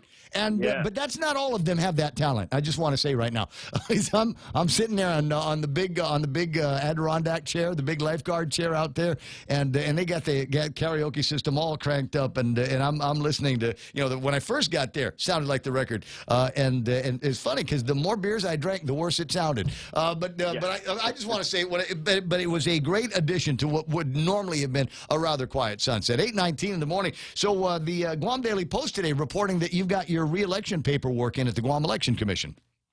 Oh, right. Yeah, that's a standard. We had that out a few months back, I believe, and we submitted that in. So yes, we're still in the race. I'll say that. And moving forward, of course, we're keeping busy for the 36th Guam legislature as well. So, but some people might be looking at that going, but does that mean, Jimmy, that you're definitely not going to be running for governor? Or you're not going to be on somebody's team as a lieutenant governor? Oh, I wouldn't say definitely. So no, that does not remove you or any other senator who wishes to run for higher office. No. You can always, once you file your paperwork for other offices, then, you know, one trumps the other. No pun intended, but yes. Well, you're beginning to feel that here. You take a look. He apparently had a rally somewhere, and it is beginning. Donald Trump is beginning to sound like a contender in 2024 for the presidential race. But again, you know, our big deal here is what's going to be happening on Guam with the gubernatorial race. So technically, while your paperwork is in for re-election as a senator, should a quote better offer show up, it wouldn't be all that dramatic or that much trouble to send Bobby down to the election commission at Club Men's Power and change the paperwork. That's right. We can do a cheer like "Let's go, Brandon" or something, right? So let's go, Brandon. So there's still possibilities are open there. And let's see what it works out to be. Let me just, me and you, because it's been since forever that you and I have been able to sit. You and me are going to have to sunset soon, because I think I can't get into some of the places that you can because I'm still vaccine hesitant. But having said that, what would it take between us boys? Would you have to lead the ticket? Would you consider a lieutenant governor position? Having a Moylan as a lieutenant governor, I don't know has ever really hurt anybody that has run as a governor. I mean, ask Felix Camacho, ask Carlos Camacho back in those days. It never hurts to have a Moylan running number 2. Well, thanks for that ad. I appreciate that. So, of course, right? However the best team could work out. I'm not saying that I'm pushing for it, but sure, we wouldn't pass the. We'll look at the opportunities and see how that goes. But I am excited. At least Mike St. Nicholas definitely said he's seriously looking at that, and I think that's a great thing, also. So we'll see what happens with that move as well. Well, I get concerned, and among my greatest concerns are we've already got a minority. You know this. We've already got a minority in the minority over at the legislature, and I think we would need to, in order to force a majority position in the upcoming legislature, in the 37th Guam legislature. That means that everybody has to keep their seat. Number one, and number two, we've got to bring in some really, really strong Republicans to get to offset some of I consider them fairly weak Democrats. But that's just me. And I think one of the other issues is get the Republicans out there to vote finally, get as many card carrying Republicans out and casting ballots these days. Having said that I think is the only way that we can assure a majority over at the legislature. And frankly, it would be nice to see a strong Republican legislature in the future. It absolutely would. When you had the majority control, then you control the committees, and then you control the finances as well. And that's really important. And the difficulty is, I wish we had many more candidates that want to step up. It's hard for a lot of them to leave their positions of their private enterprise. And if we only had that part-time legislature bill signed into law, I think we would have a lot more qualified folks coming in to run, ready to submit their bills on day one, ready to make the difference. And I keep telling you what I think the magic combination is going to be: Eddie Calvo, Felix Camacho, Joe Ada, on top of a spate of legislators that are already in there. I think that would give you a clear majority, and it might even encourage other names. Jesse Lahn's running again, isn't he? Yes, I believe he is very interested. I'm not sure if you picked up his paperwork, but there has been talk of him doing that. So yeah, the more folks that are interested in, that's a really good sign. We need some good leadership in the legislature and definitely at Adelup too. So we continue to ask. Well, if you get Mike into Adelup, then the Republicans have Adelup. You already know how I feel about all of that. He's enough of an anti-Democrat. He's practically a Republican, and we know he identifies conservative. And some would say, well, what a great job he's doing in Washington D.C. I laugh when I hear Democrats say what a great job he's doing in Washington D.C. because so many of them were hell bent to get him out of Washington D.C. When he ran for re-election. Speaking of D.C., one of the interesting stories in the newspapers here in the last couple of days talks about the moves over at the legislature to be able to take some of these EITC reimbursement dollars and put them in places of concern to the population here on Guam. But at the end of all of this, we're still not 100% sure that those funds are appropriatable by the legislature. That hasn't been made clear to some on Guam just yet. What are your thoughts? I agree that is not clear. And DRT we're hoping that they're looking into that to confirm if it does go into the trust account, then that's something that it will be difficult for us to get the money and appropriate it elsewhere. But in the meantime, I think why the OFB and the chairman there, the committee, Senator San Augustine, we're looking at these bills and people are putting these measures in because once that word comes out and it goes into the general fund, we want to be able to already have established something. If it doesn't work out, then the money's not there. But the process is let's get it first before Adelup does something that we don't have no idea what they're going to do with it, just like the American Rescue Plan. I think we learned our lesson from there, and that we wanted to start the appropriations based on the second branch of government. Well, if it goes, Jimmy, if I follow my logic here, if it goes in as a trust fund item and then is under the exclusive control and domain of Adelup, can you then take a look at budgets and appropriations that you have already made and de-appropriate those and let the governor use the EITC money to backfill that, and any additional revenues that come into the government of Guam that are under the legislature's appropriation control, go ahead and put those towards jobs or trees or whatever. Right. And OFB is looking at that. Once we see the money kind of move around, then we can call ourselves back into a public hearing and de-appropriate, like as you mentioned. We're looking at. Yes, I mean if they're sitting on millions and millions of dollars from the rescue plan and the EITC reimbursements, then the governor's office really shouldn't have no problem. Frankly, the governor's office doesn't need your budget anymore. So we can take all of the items in the budget and de-appropriate them from the governor's use. Let her backfill that with rescue plan money and the EITC reimbursements, and then we'll take actual revenues that come in from the Department of Revenue and Taxation and Tax Collections, et cetera, and turn that over to the legislature for their exclusive appropriation control. Yeah, it's true. The legislature is being transparent. We presented the budget. the governor, of course, lapsed it into law. But the governor's not being transparent on what she wants to do with the American Rescue Plan money and then the possibility of the EITC. So we are really having to do these other measures in order to watch what the governor is going to do. That's not transparency, but this is the way we have to operate. Yeah. And to work together with this kind of, it's not really working together, right? But that's the good thing. At least the legislature, we oversee that. We're the watchdogs. We got to do this, especially with this type of leadership that we have going. And it's unfortunate, and especially now when we have all this money available, that we can really do some great changes for the island. But it seems like we get piecemeals from the governor, and depending on what she wants to do with that cash. So this is the game plan that we had to come up with in order to deal with the Adelup. Interesting conversation, and but it always keeps coming back down to the same thing. And unfortunately, the folks over at the legislature, the present company excluded here, easily bamboozled by the people over at between BBMR and the Department of the Administration. So I'm not going to hold out my hope that many of your colleagues are going to be able to show some backbone. You want backbone? You need Jesse Lujan, and I'm saying that mostly because he's right here on the screen. He's tuned into our conversation on Facebook Live. Say good morning to him.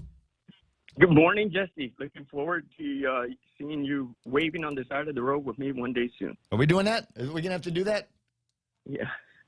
We got to be doing that. Let's get that done. All right. Well, go find Sandra Regis and Michelle Armenta, and I know that you had a lot to do with convincing Michelle that she had to run for the last legislature, and I know that she's kind of got kind of apprehensive about running for the 37th Guam legislature. So I think you're going to need a little bit more emphasis with her on that, and Vince Borja needs to start doing some fundraising. All great candidates, and I'm sure hopeful, and they can make a difference in the next legislature. I'll be glad to work with them. Yeah, and this is so cool. One of my favorite Kuyas in the whole wide world. You don't know him, but Joseph Manto is watching the program as well. Joe, I hope, Daddy-O, I hope you're all settled out in the mainland where you are right now. Anyway, 8:29. There was one more thing that I wanted to mention. This is vital important. Jim, do you want me to attend any of your fundraisers? We'll need the preliminary meetings first, so we'll start with the initial meetings before those even happen. So we can discuss that at our next preliminary meeting. It's got to be coming up really soon. Okay, well, the answer is yes. Let me tell you why I mentioned that here is I am happily unvaccinated at this time, which means that if you have a fundraiser, say over at Phil's Place venue, Ray can't go. You want me to go hang out with you over at Bell's? Ray can't go. And I mean, I might be able to sneak in, but I want to be able to follow the law. I try to be a good example. Try being the operative word here. But if there's something the legislature might be able to do to turn off that portion of our of the executive branch's control over what's happening. I mean, nobody's ever gotten sick from. We've never heard of pandemic stuff coming out of fundraisers and things like that. I think we need to be able to open that up. For God's sakes, Mana and I both have a hankering for those chorizo shots. There you go. I missed those too. But in the meantime, I'm sure we can do some good talking on a beach with the sunset. You wearing your island shirt and having a nice red cup there, red Solo cup to enjoy our beverage. No, I just drink it out of the can.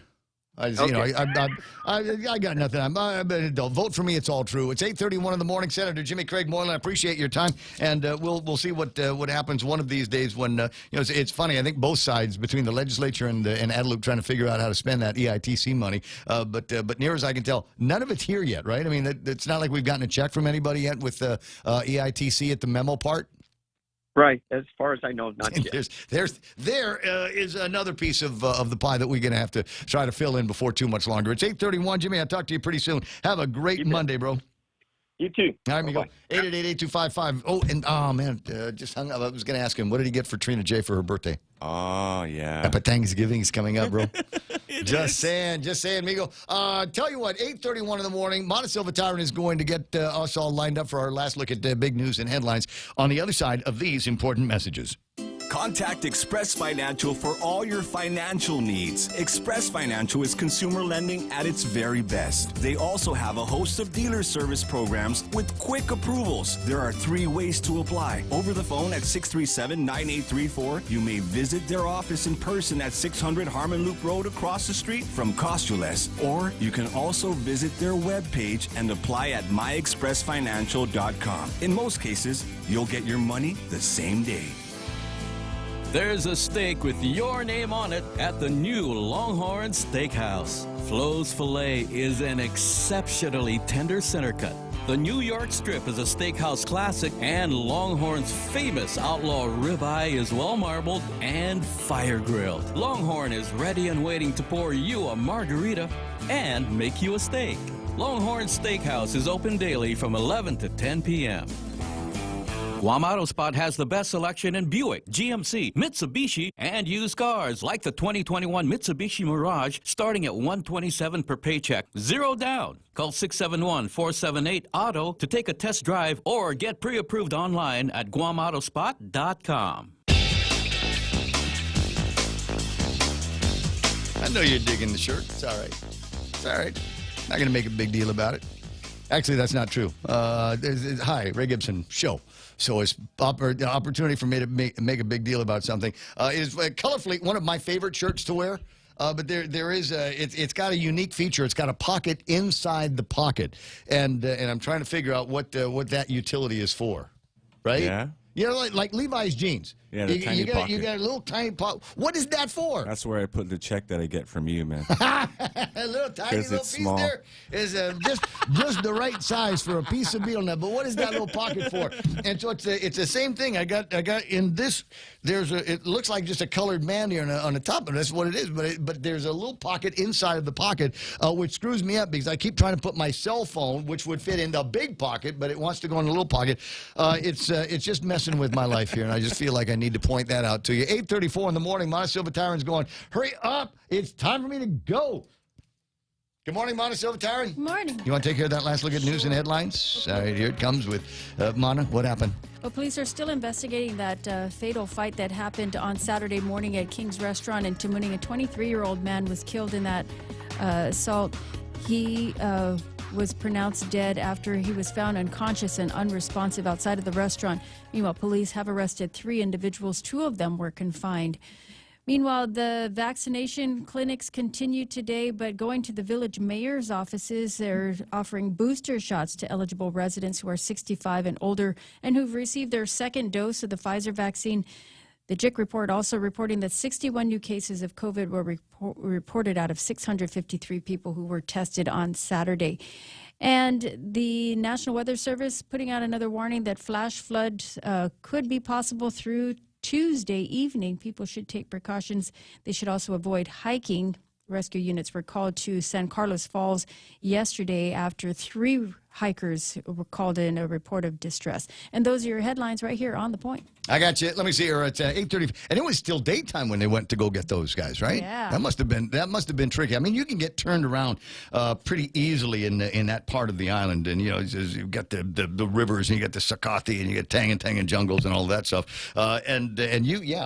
Not hard to lose your way up there. And so things to keep in mind while you travel. Number one, it's nice to have a phone, but can you imagine they'd still be there now if nobody brought a phone with them so that they could call 911? What would you do if that was the case? Now, I got to do a plug here for my friends over at Southern Mountain Gear. So before, no, man, I'm born and raised on Guam. I know 18 ways to get to San Carlos. I used to go pig hunting here when I was a kid.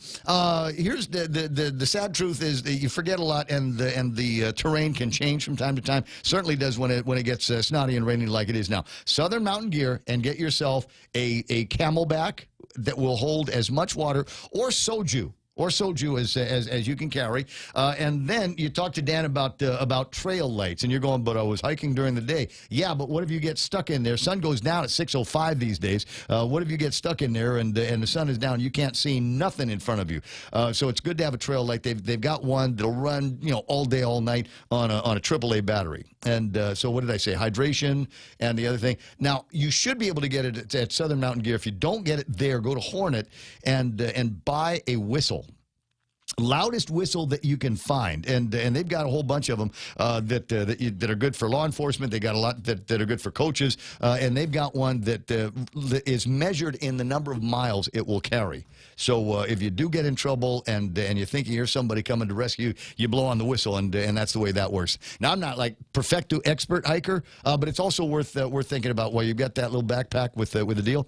Make sure that you bring in some Benadryl or what's the other one for bug bites?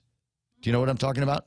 Yeah, off. Ivermectin. Ivermectin for the worms. Yeah, that kind of thing. So just Hydrochloroquine. always be prepared to sleep in the jungle tonight. Is my point. It doesn't matter how many times you've been on but you know, trail. like they said, pay attention to the weather warnings and stay out of the jungle if you can, because you got rescuers that have to risk themselves to go in there to go after you. But for them, it's fun. Unnecessary. No, I It's don't fun. think It's so. OT, man. I got to work on Sunday. That's 88, babe.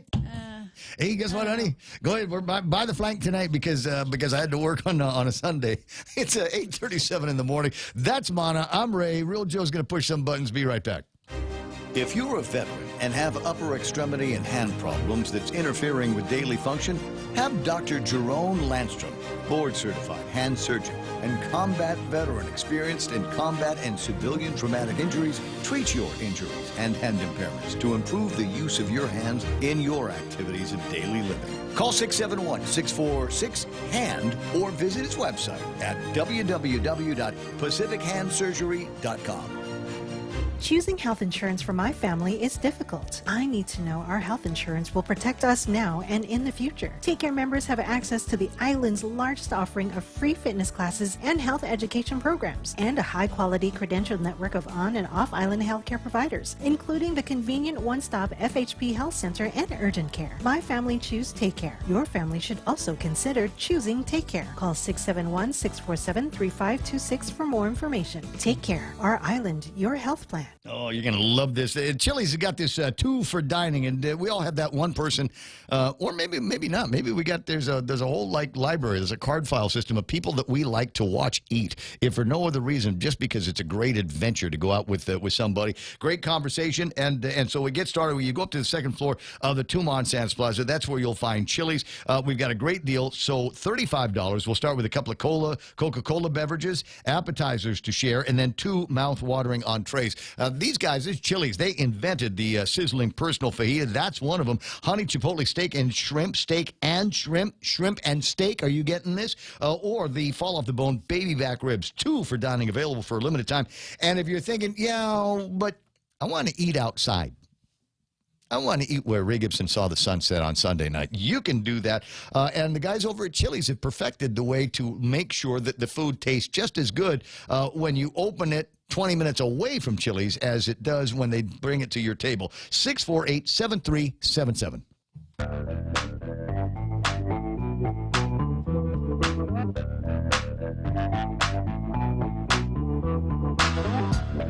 So, I don't know about you, but I'm kind of excited about this Iron Dome thing. Have you been paying attention to that? It came out last week, and the Pentagon said, "Hey, you know what? We're going to send for a temporary, just a temporary. We're going to send one of these Iron Dome things like they got in Israel. We're going to send that to Guam. You know, just because China, because North Korea." You know, they never look out. It's not like Vietnam's getting, kind of cranky at the United States again. Maybe they're going to say, but I don't think they do that anymore. So they're going to park one of those things here. Did you know that there's a name for it? Did you know that they've named the exercise? No. I get it. All right. So this because a lot of people, the only thing that you're going to read is what comes out of the governor's office. And I tell you what, I mean, that's all, polishing their own shoes out there. From Defense News. They say the U.S. Army will send to Guam one of 2 Iron Dome air and missile defense batteries it recently purchased as an interim solution for cruise missile defense. The deployment dubbed Operation, are you ready for this? Dude, I want patches, I want jackets, I want stickers. Operation Iron Island. They've given it, we've got a name, Operation Island. Didn't that sound cool? Yeah. We're not just an island. We're the Iron Island with an iron dome on top of us. Huh? You want to try us now? Huh, Mr. Xi Jinping? Isla de Iron. Huh? You want to? Come on. because we've got the Iron Dome here, and we got Frank the Crank. If anything that gets through, Frank's going to catch. The deployment, again, dubbed Operation Iron Island, will test the capabilities of the system and further train and refine the deployment capabilities of air defenders. According to the statement, it will also fulfill the requirement in the 2019 National Defense Authorization Act that an Iron Dome battery be deployed to an operational theater by the end of 2021. It's interesting that they're referring to us as an operational theater, and then wouldn't that give you kind of the sense that maybe there's a little bit of hostility here? Or, I don't know, operational theater. It's the military, so there could be 50 different definitions for that. Iron Dome will arrive mid-October, and the exercise will last through November, according to the Army spokesperson. The 94th AAMDC will oversee this temporary experimental deployment to Anderson Air Force Base in Guam. Real Joe, your mission: look up the 94th AAMDC and see how many chicks are in it. This is the new Army. There's women in the Army now. 94th MMAC? 94th AAMDC. And I have no idea what that's all about, but I'm sure that there's somebody that's posted up some class pictures or something like that, and we'll see which parts of. I'm thinking that condo over by Mataping. Yeah, that's where all going to be shacking up there. Soldiers and equipment from the 243rd Air Defense Artillery Battalion coming out of Fort Bliss. There's Chamorros down there. Oh, Fort Bliss. Yeah, because yes. all the kids get yeah. Say, Buenos will deploy with the system. The unit has been training on and off for the better part of the year. Soldiers from the 38th ADA Brigade will also be coming in from Japan to support the mission. ADA Air Defense. I don't know. I'm not going to make it up. Where's Dyron? Dyron knows about this crap. Actually, Dyron sent me a thing that he wanted me to share with the international viewers here on the program, and this is it. A groundbreaking ceremony is going to be taking place. The Herschel Woody Williams Medal of Honor Foundation, Team Guam Gold Star Family Memorial Project is inviting everybody for a groundbreaking ceremony. This is going to take place this Friday at 0900 hours. That's military for 9 a.m. Skinner Plaza, and we get an opportunity to RSVP and learn a little bit more about the Gold Star movement and the idea that we're going to have for families who have placed, as they say, that offering on the altar of liberty here in the form of the lives of their children, of which many of us have known these guys personally. There are a lot of Gold Star families here on Guam, and this is a great opportunity to pay tribute to them. While I have the photo reel open, can I introduce everybody? Well, let's talk about Keena McCausland and Ton Duk Duk up in Washington State. Yeah. Meet Keena McCausland and Ton Duk Duk up in Washington State. This is what they were up to yesterday. Today, he was making manhat tatitzas for her. Yeah. And she was showing off the Donny peppers that they grew in the backyard up in Washington State. Sweet. I know, man. isn't that nice? So there's Keena and there's Ton Duk Duk for all of you that wanted to put a face to the name. Some other interesting pictures that we've got floating around. This one came in yesterday, and this is a shot of the clouds moving in on the lower altitudes here on Guam. Always love it when we start to see those kinds of things. I always think it's kind of fascinating. And early morning from Colin Clark's backyard. Wow. Now, normally, he's got a spread, man. He always got a great spread.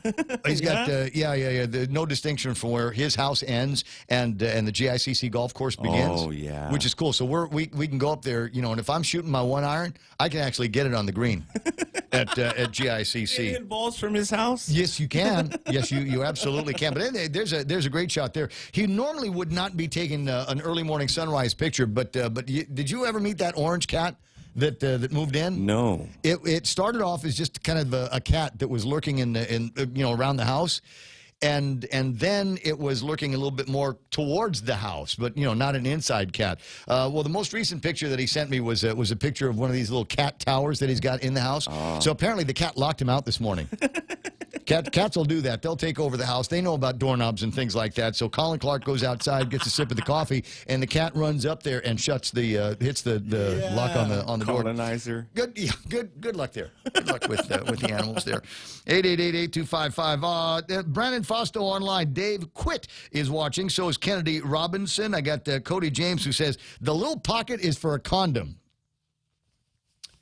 Nice. Okay, so I'll just tell you right now, it will never be used. If you'd have come out and said, that pocket there, it's the perfect size for your vaccination passport. Again, this pocket will never be used. No, you know what that's for? It's for your Lou and Josh I'm in sticker. Again, not ever going to be used here. I might just go ahead and take the thing apart and not deal with it. Dave Dinsman says on the jeans, that pocket was designed for pocket watches. Anybody want to verify that? Do we want to do any fact checking on David Disman's thoughts here?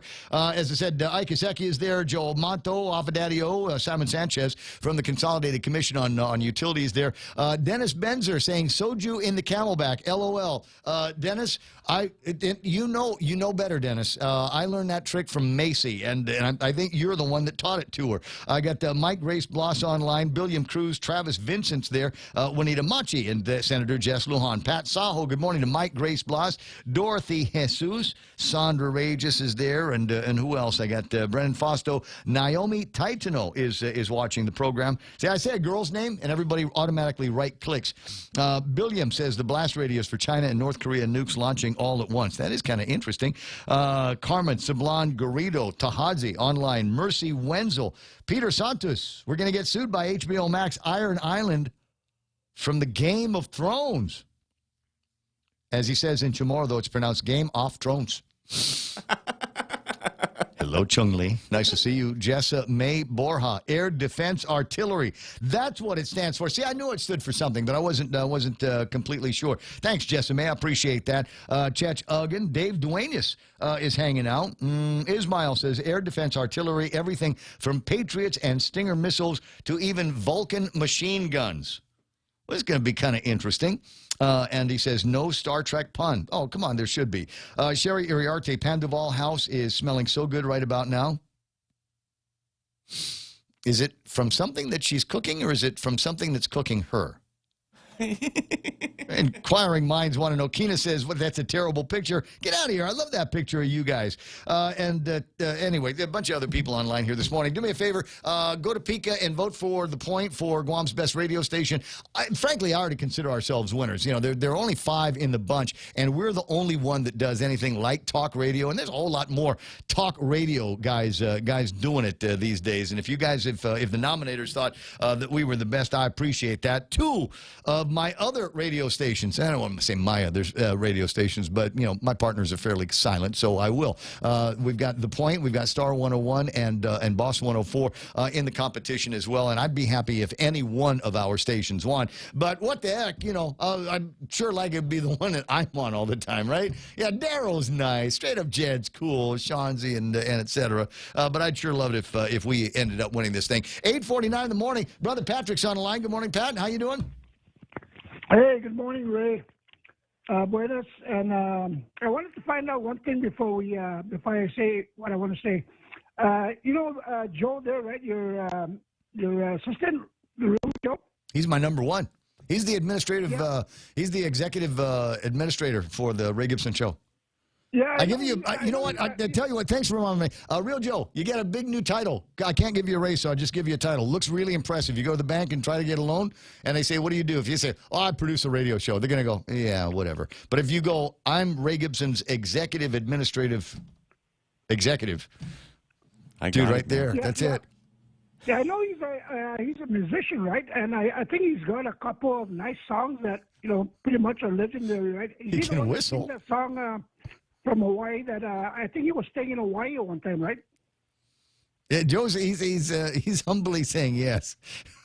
Yeah, because there's that one song, something about island style. I think he's the original singer for that, right?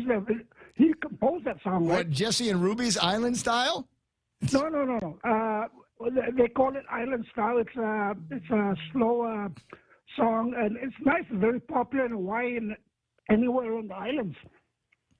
Okay, I'm just going to remind you, this is the Ray Gibson Show. This is not the Real Joe Show. When is it? Does this come back to me about how brilliant I am for putting that guy in the position he's in?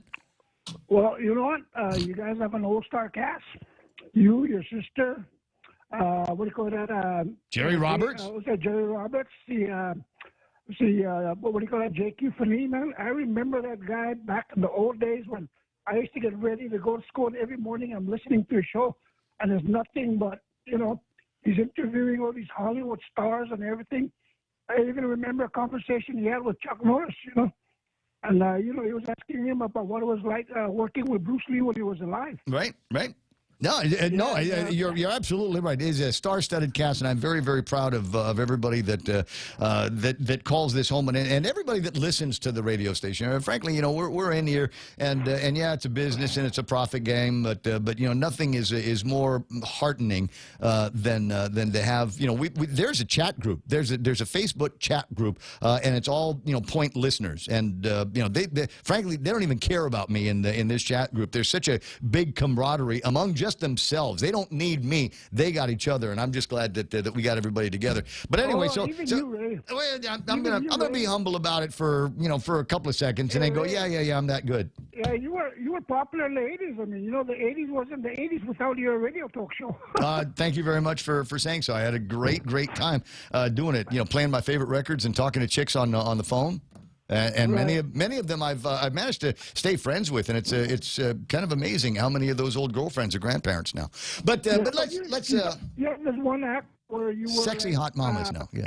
Two personalities talking at the same time. Hutch and Jeff. No, you were. I remember them too. They were pretty good too.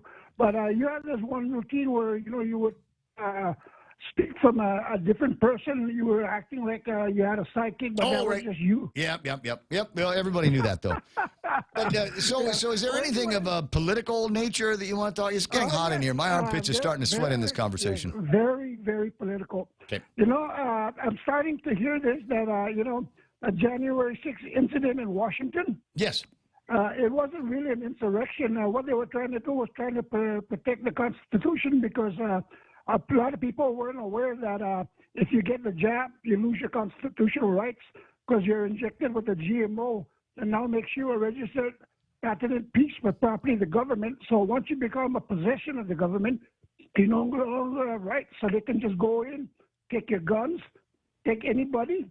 And, this is the whole reason why they had that incident. So it wasn't really an insurrection. It was trying to protect the constitutional right of every citizen. Because a lot of people aren't aware, if you get that GMO injection, when you get that vaccination shot, you lose your constitutional rights. How would I lose my constitutional rights because I got a jab? Make the connection. 2013 Supreme Court ruling that states that anytime you're injected with a GMO, genetically modified, synthetic whatever, you become a registered piece of property of the federal government. A lot of Americans, and even Chamorros, aren't even aware of that. And here they are going and taking the shot. Have you posted that up on the Points website, the Points Facebook page? Yes, I have several times, but I don't know what happens. You guys what do? You right-click and hide the comment every time I post something? I don't know. I don't know how Facebook works. I always assume that if you put something up there, everybody can read it. If that's not the case, then I'll certainly take a look at it. Every time I try to talk about it, I keep getting cut off. By our conversation, I just say a few words before click. I'm over there. So maybe you keep me around long enough, you guys can get the truth about what's really going on out there. Oh, I don't want to hear the truth. If people do their research, they'll find out that there's some truth to what I'm saying. But how am I going to bring it to the attention of the public when I don't get enough airtime? Well, you know what I mean? Yeah, I feel bad for you. There's a place where you can go. It's I think it's Zeno, ZENO.com on the World Wide Web, and you can create your own radio station. Well, nobody wants to hear what I have to say all day long. I mean, I just want to come on like every now and then and just try to, all right. Well, you got your time. You got your time. And you know what? It's not as though a couple of times in your life you've been. It's not like you've been wrong 100% of the time. You've actually hit the nail on the head in a couple of occasions. And this is also worth pointing out here. You remember the conversation we had with Claire Calvo the other day, and the point that she made, and I hope everybody heard it, is all of these conspiracy theories are starting to sound like spoiler alerts. It starts as a conspiracy theory with somebody like Patrick, and then you wait 3 weeks, 4 weeks, or something like that, and then all of a sudden here comes Joe Biden or Lulia Guerrero with some other kind of mandate. So yeah, there's something to be said about the early bell ringers. I got to run because it's 8:57. I'll talk to you. Problem. All right, I'll see you soon. That's that. Migo 888-8255. They're Nostradamus of the Pacific.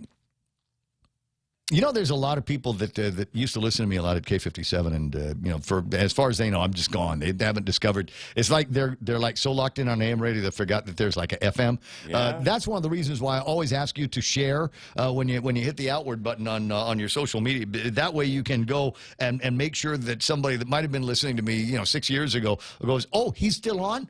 And you know what? If you've just discovered, seriously, if you've just discovered the Ray Gibson Show and you're going, oh my God, you've been here this whole time, you can go back. If you go to the Ray Gibson, the Ray Gibson Show on YouTube, you can go back to the first episodes of the program. Back when even Kevin Kerrigan was doing the news, and we had just started doing the visual radio and all of that stuff. So there's a ton of mistakes. It's entertaining for me to watch.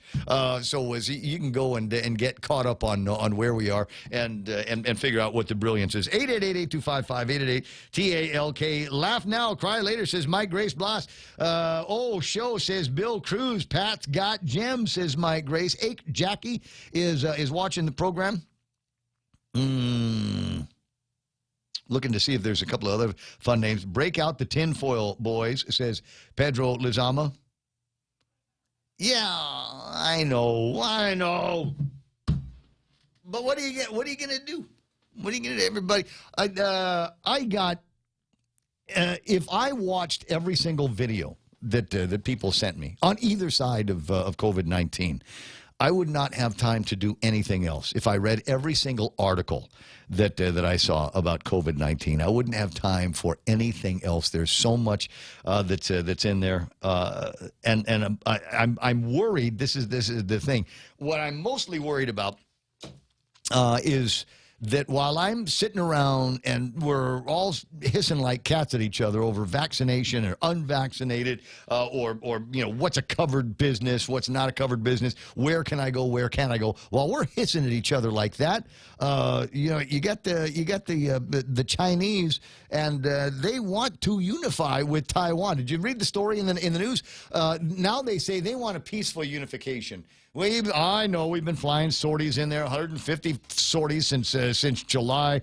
Yeah, we're really sorry about that. Hope we didn't scare you. Hope we didn't alarm anybody. And we'd like to have a peaceful unification. And the Taiwanese are saying, whoa, we don't want to unify at all. We saw what happened with Hong Kong. We don't want any of that stuff. So now it's starting to sound like Xi and China are starting to take a more conciliatory, less bullying approach. All right, fine.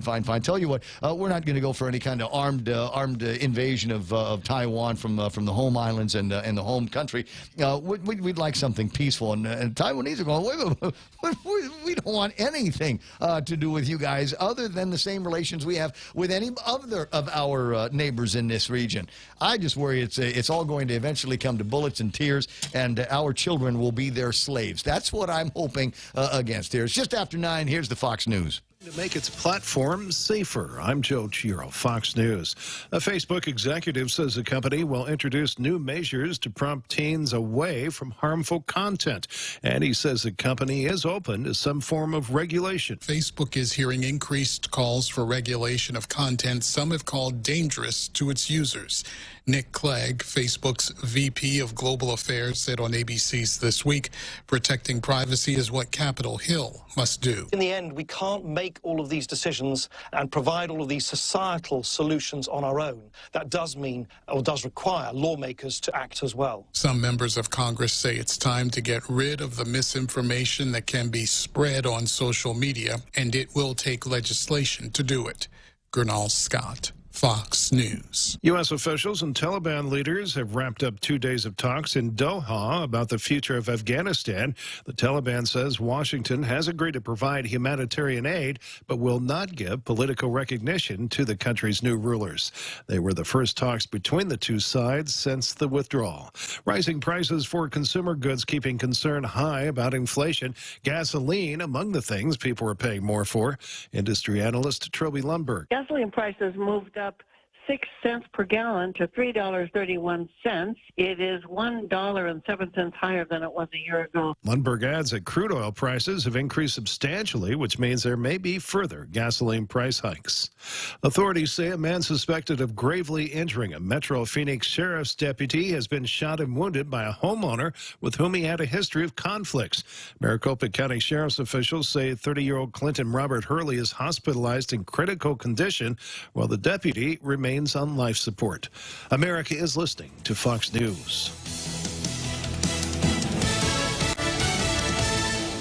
Family Finance has been serving the people of Guam since 1959, and they'll continue to be there for you in the years to come. Whether you're looking to get a personal loan for that summer staycation or paying off those long overdue bills, Family Finance has got you covered. Apply for a personal loan from $1,000 up to $3,900 by calling Family Finance. Agana 475-4545, Upper Tumon at 647-5626, or in Dededo at 633-4473. Family Finance, serving the people of Guam since 1959. Hafide, this is Severina. Here at APL, our expertise and extensive network can help you grow your business and reach out to more global markets. As a responsible carrier, APL is also committed to a sustainable future, whether it's protecting the environment or investing our efforts in giving back to the community. Our dedicated teams in Guam, Saipan, and on U.S. mainland are here to support you. Call 588-4651 or visit www.apl.com.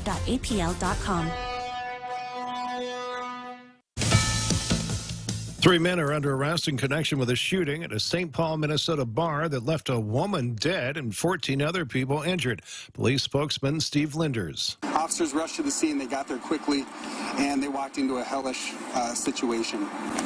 There were gunshot wound victims lying in the street outside the bar. There were gunshot wound victims lying on the sidewalk outside the bar, and there were gunshot wound victims lying on the floor inside the bar. The injured victims are expected to survive. The Mardi Gras parades in New Orleans may or may not happen next year, but a new tradition is born. Coronavirus put a halt to the traditional Mardi Gras parades this year, so a group came up with a colorful idea: decorate houses to look like floats. More than 2,600 homeowners took part, and the crew of house floats was born. The group just announced that whether or not the parades start back up again in 2022, the festive houses will be back. New Orleans Mayor LaToya Cantrell said the city is doing everything it can to ensure that Carnival happens, but even if it doesn't, the city will still look the part. Jane Fergus, Fox News. A new docuseries looks at one of the first criminal cases based on repressed memory. Buried is a Showtime docuseries that examines the reverberations of the case of George Franklin, who was tried for murder after his daughter Eileen, while playing with her young daughter in 1989, suddenly had a memory of witnessing the rape and murder of her childhood best friend 20 years earlier. She had witnessed her father commit a murder. 20 years later, her memory came back to her. It was the first murder case involving a repressed memory. Voodoo psychology. This series tells the tale through testimonial from family, friends, neighbors, and memory experts, and explores the impact of Eileen's memory on the family and the legal and mental health communities. Michelle Polino, Fox News. And I'm Joe Chiaro, Fox News. Wow, nice smile. So perfect and all. Thanks. I owe it all to Dr. Robert Yang and his smile team. They do wonders for a healthy, happy mouth. Got teeth? Don't wait until they hurt. Schedule your routine checkup and cleaning with Dr. Yang and his smile team. Suite 119 in the East West Business Center, Upper Tumon. Call 647-8702 or 3. The best thing that happened to teeth since toothpaste. Dr. Yang and his smile team. They make smiles happen. Now open on Guam, 511 Tactical Gear Guam, offering superior tactical apparel and duty gear for law enforcement, first responders, tactical operators, and recreational enthusiasts. You'll find Guam's largest selection of 511 pants, shirts, jackets, hats, boots, watches, knives, lights, patches, and gear bags. Shop inventories online at tacticalgearguam.com. Located in Harmon, Route 16 Army Drive between Little Wangs and the Dungeon, right next to Bargain Tactical. 511 Tactical Gear Guam. always be ready. Choosing health insurance for my family is difficult. I need to know our health insurance will protect us now and in the future. Take Care members have access to the island's largest offering of free fitness classes and health education programs, and a high-quality credentialed network of on- and off-island healthcare providers, including the convenient one-stop FHP Health Center and urgent care. My family choose Take Care. Your family should also consider choosing Take Care. Call 671-647-3526 for more information. Take Care, our island, your health plan. The 2022 Pathfinder has arrived. Pass it on.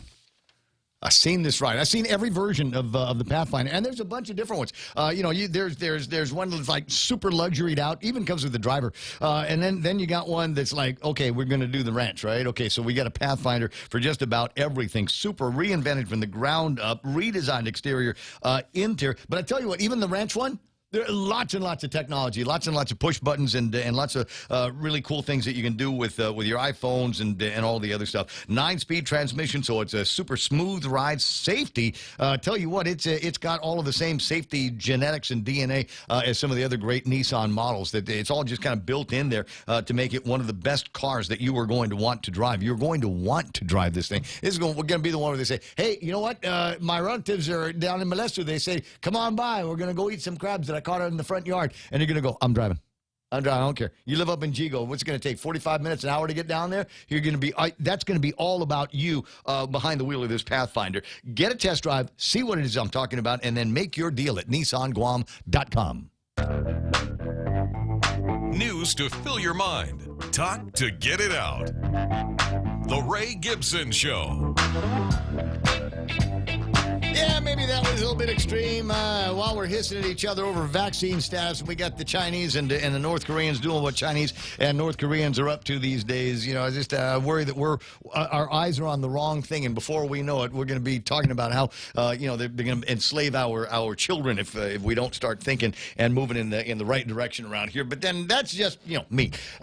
Or not. Maybe it's you as well. Maybe it's one of those things that keeps you up at night, wondering if we really have our eye on the right ball here. Are we messing up our day job, as it were? 8 after 9, and the answer is, if you watch what's happening in Afghanistan, the clear answer is yes. We are not spending as much time thinking about what we ought to be doing with our military forces and who's in charge of making what decisions and under what grounds they are making those decisions. It seems to scare me at every turn. Take a look at what's happening over at the southern border. See what's happening with energy and things like that. Simon Sanchez online here this morning, not on the phone but online, watching the program, keeping an eye on what's happening with West Texas crude, seeing what the generation pitfalls now that they're experiencing, where they're rationing power in China of all places.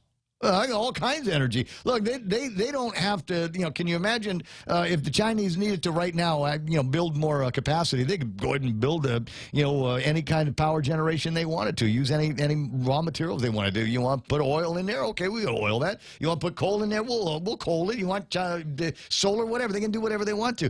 They don't have EPA and any of those. Can you imagine how just lax the regulatory has got to be in China? Just make sure it doesn't fall on somebody. I think is going to be and try not to electrocute a whole lot of people. Make sure the power coming out is going to be all right. Can you do that? That's the China solution to everything. You remember in the beginning of Wuhan? You remember in the beginning of this?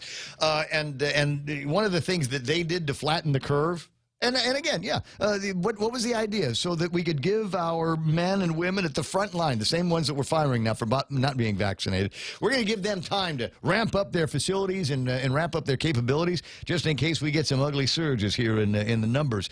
And so we beefed up our people, but we still had the same 3 hospitals, right? Navy Hospital, GRMC, and Guam Memorial Hospital. In China, they built hundreds of hospitals. They just came right out. So what do we need? We need more hospitals. Okay. And they started building hospitals. And the pictures that I saw looked like they were, fairly sturdy and ready to be used to wheel patients in there and find doctors and all the technology that they needed to get a basic hospital system going.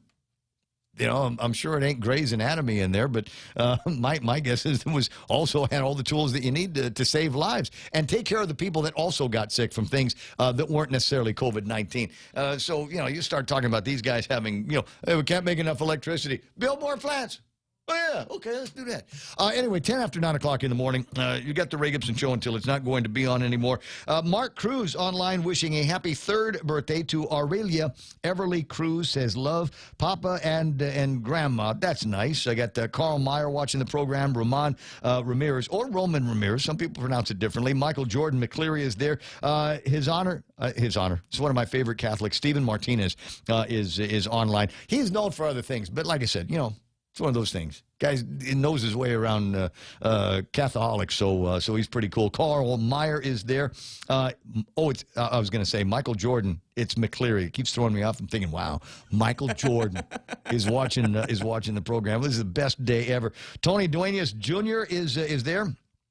Chach Uggan and Brennan Fausto and T. Paciencia is watching, along with Manny Tenorio, Hafa, Ade, Toto, and everybody. So what do we get to talk about? This is the small talk portion of the program.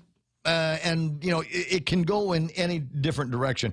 I refer to it as the small talk portion of the program because I, first of all, never know what I'm going to be talking about. So I keep my standards as my own personal standards as low as possible. And the other part is, the first 3 hours of the program, most big-time talk radio shows, even Rush Limbaugh was only a 3-hour show. Brian Kilmeade's going to be on tomorrow at 10, 3-hour show. 3. That's the way it goes. Guam is a unique kind of animal because we like to have our talk guys doing 4-hour shows. Thank you, John Anderson. So that's the way we got that. But the other part is for a couple of reasons. One of them has to do with we are a business, and if I stop talking on the radio now, I could go to the network. But we don't make a lot of money on the network stuff. We make a lot of money when I'm talking and doing the ads for the restaurants, etc. So a 4th hour helps keep the wolf away from the door. Having said that, though, we've got the 4th hour here in the program, and it is not as though I have not talked myself out of a variety of subjects. Earlier, I was showing pictures of Keena McCausland's Donny peppers that she's growing in Washington State, and you know how people are in the station, right? Oh, how nice. I can do better than that. And Dr. George Macris, who comes to us from the Free Zone from time to time, Sunday afternoon there before Columbus Day, and he is showing off his Florida dwarf Guam Booney peppers. Those are cute. How much you want to bet? That's the kind of hot, just holding the pepper. You have to be careful because if you go to the bathroom after you hold your pepper, your chili's going to burn. Yeah, that's a solid. Well, Sully comes from the bird, but other bird. Yeah. But anyway, so that's what he's got. He's got these little dwarf Donny peppers, and apparently you can make them grow in Florida as well. Nice. Yeah. So Florida son. He's got money too, huh? Well, he's a doctor. Loaded. And he's been at the game long enough. He's probably paid all the college bills and all of that stuff. So what about you? Where the rest of you in the States? Hold on. Sorry. It's the way the rivers turn in my head. So I'm talking about Chamorros in the States. Number one, what got you there? Number two, what do you absolutely positively have to have growing in the yard to make it feel like home? Now, I know obviously Donny peppers are going to be some of that, right? But if you can get some Donny peppers growing, what were some of the other the plants you go, oh, I used to grow this on Guam. You get your eggplants. Cherry tomatoes. Got to be. Put that in my Tanaktak, bro. That makes it taste like home. Anybody have any luck with beetle nut plants? Yeah, right. That'll grow in Denver, sure. 914. But the other question is, what got you there? If you're listening in the States right now, is it just one of those things? You got a DD 214 and they let you out in San Diego and you just kind of stuck around. You got folks that ended up in Washington State, over in Seattle, saying, okay, I got to get out of the city, go find myself in King County. Up and down to 5, one of those people now that just get stuck for a living on Federal Way. How did that happen? How did you get there? Did you go? Or did you get out of there in the military? How many of you? And I know people up in Washington State that can answer this in the affirmative. How many got there because they shut down the shipyard here on Guam, and you and a bunch of the boys said, well, there ain't gonna be any more welding going on here. I better go and follow the Navy and find myself someplace where there's a port. And be able to do what I was trained to do there. How many of you are ended up there like that? How many of you is listening to the broadcast in the States? You graduated from high school, JFK, GW, back in old Gold and Green days, right? Gecko's Warriors. How many of you from back in the day when we used to call it VOTEC graduated on Guam and said, well, I'm just going to go to the States, a couple of years of college, and then I'm going to come right back home. You go to the States and you get a couple of years of college in there. Maybe you start a job someplace, meet a lady, meet a guy, and before you know it, you're out there in the burbs. How many of you are like that? How many of you are out there because back in 2000 or so, things got dicey here on Guam. All of a sudden, we got the changes in the Asian economy, and things headed sideways. There was a time Guam's #1 export was containers, full containers, people leaving here to go live someplace else. And I'm wondering how many of you are listening right now that just got there, taking a look around and going, wow, year and a half. Only people doing good here are the people in the PUA and the people in the SNAP program and folks that work in the government of Guam. I'm not qualified for the first two, and I don't know anybody in the government of Guam, so maybe I'm going to file Chapter 747 and get the heck out of here. And now find yourself, I don't know, maybe living in a cousin's spare bedroom or something like that and waiting to get your head start. And maybe you're going to come back one of these days. Or maybe you and your kids going to be the ones that think about Guam in mythic terms. And Tanui tomorrow. That's where we're from, man. And everybody is built like, Wonder Woman, and all the guys are built like what's that guy from the guy with the hair from Jason Momoa. All the guys are built like Jason Momoa, right? Or The Rock, something like that, man. Everybody, Jesse Luan. All the guys are built like that on Guam, man. Tanui tomorrow. Tanui man tomorrow. So I'm wondering how many people are, you get these kids and grandkids after you've lived in the States for a long time, just have no idea what it's really like here on Guam. Where are we now? 9:18. I don't know why, just the thoughts that's in my head. A bunch of other places where I can go in the program, and just going over the table of contents provided by the front page of the newspapers. Public health budget shorted foster family stipends by $4 million. Boy, it's going to be easy finding more people that want to be foster families if they ain't getting paid to be able to take care of these kids. 3 arrested as Guam police investigate the death of an ex-Marine. I'm interested in the nomenclature, because there are some people that say there's no such thing as an ex-Marine. Even if you go work in another service, or if you swear into another service, once a Marine, always a Marine. But that's a kind of a sidebar in this interesting story that still I don't think we've gotten down to the bottom of. Today's Guam Daily Post, one psychiatrist at Behavioral Wealth service is still available, even though that person is on extended leave, only on call for emergencies. There's others here. Follow up on the story about the Kings over the weekend.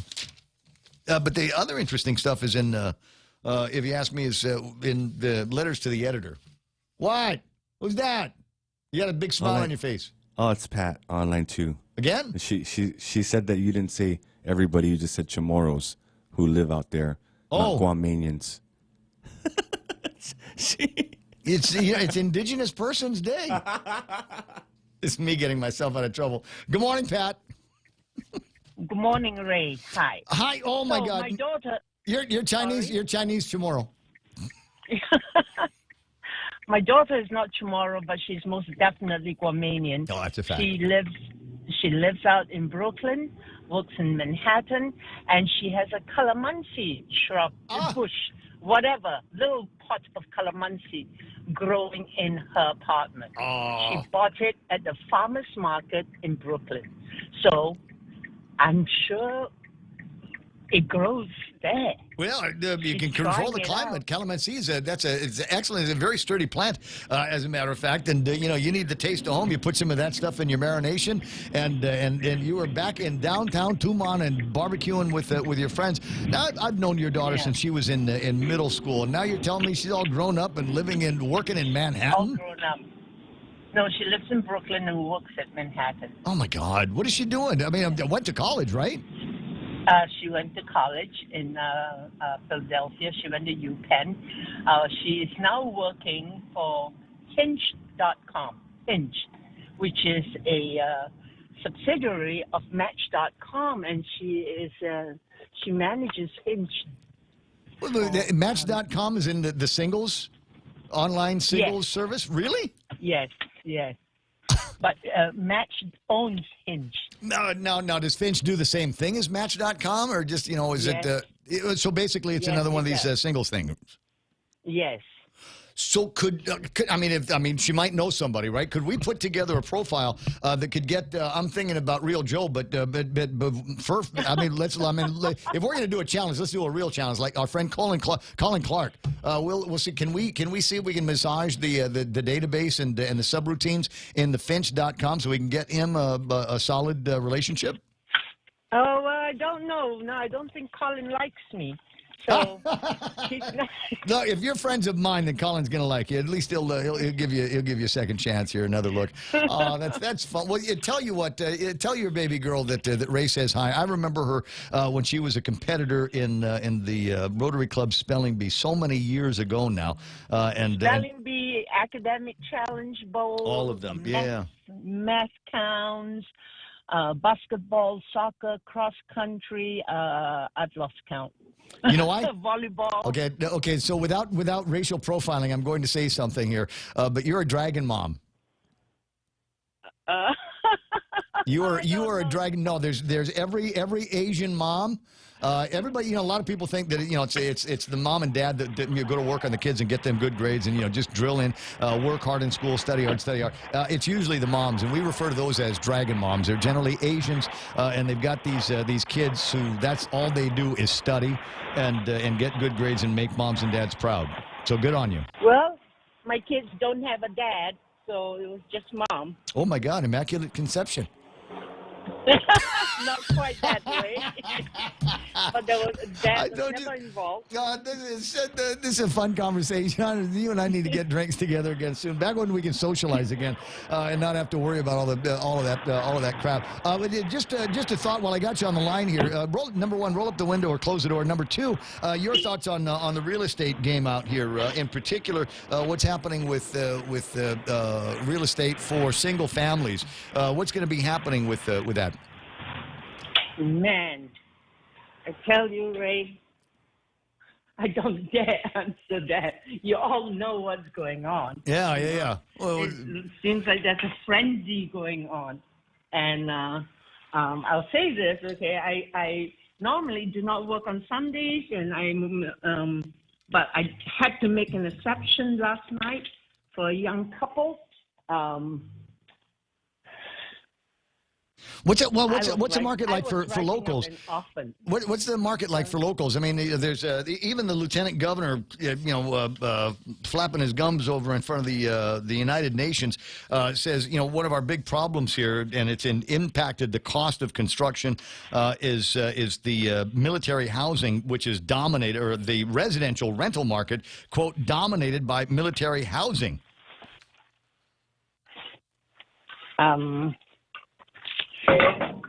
There is housing for locals. There is, okay? But the pandemic has caused a lot of, or rather, the eviction moratorium has caused a lot of landlords to not trust the local market. Wow. All right. Wait, does that include? Because there were just too many people that were not paying rent.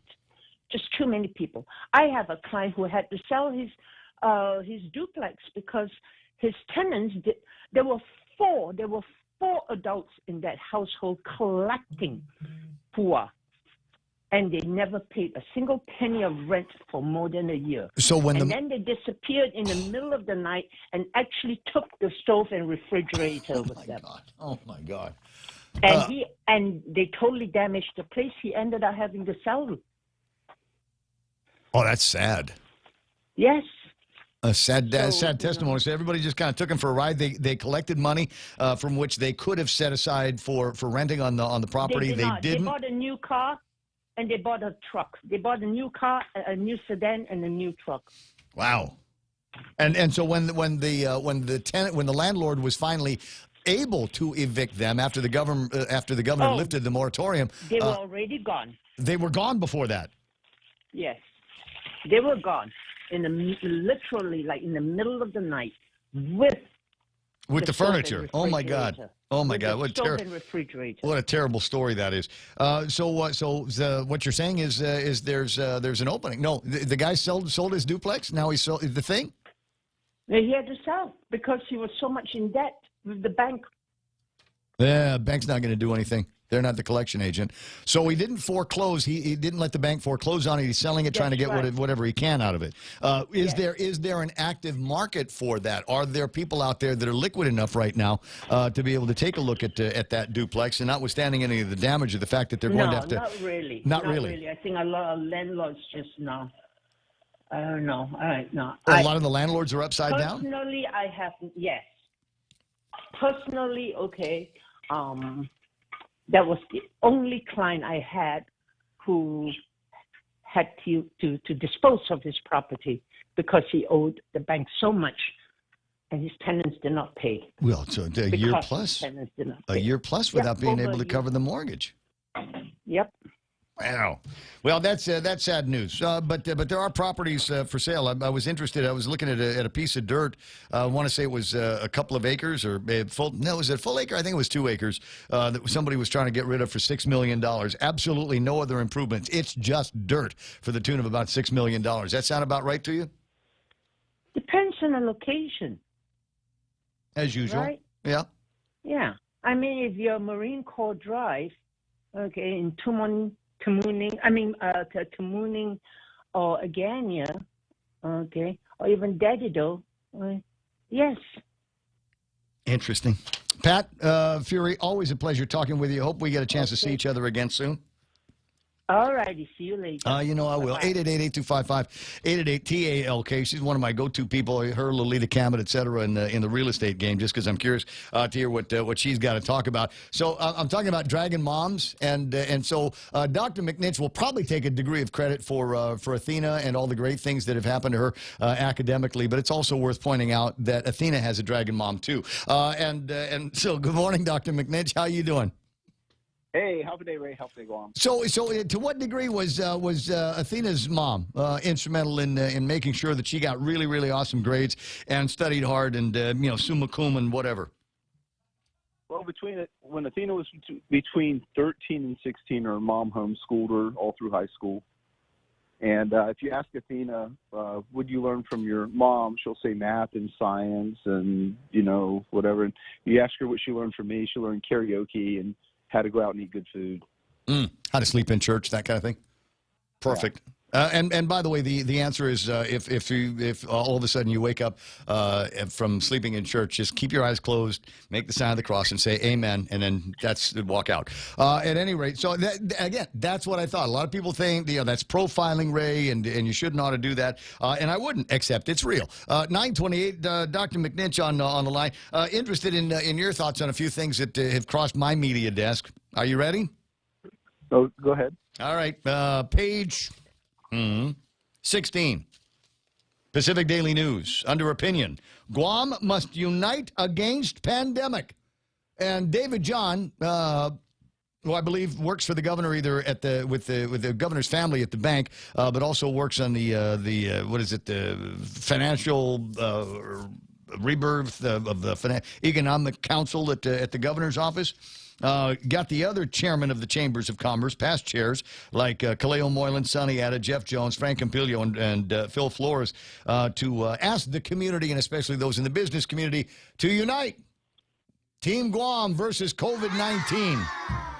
What do you think? What does that mean? I'm not quite catching the context.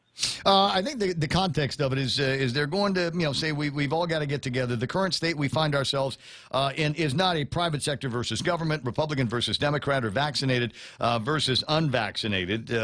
Despite our difference of opinions we may have regarding COVID-19 vaccines and mandates, mask mandates, school closures, and lockdowns, we need to find a way to come together as a community. We're a small island. We cannot allow this pandemic to permanently scar our long-term relationships. I like this one here. At the end of the day, mistakes are going to be made. I would have rewritten that. At the end of the day, mistakes have been made, but hey, maybe that's a divisive statement. When they are, we as a community need to be there to help our leaders make adjustments and move forward, as opposed to criticizing without offering realistic solutions. At any rate, so you get these people in the business community that are saying that we've got to unite. Do you find that our community is divided by pandemic and COVID-19? I think that COVID-19 has created a lot of uncertainty across the board, whether it's to the general public or to the businesses. And uncertainty is never a good thing to have in a community.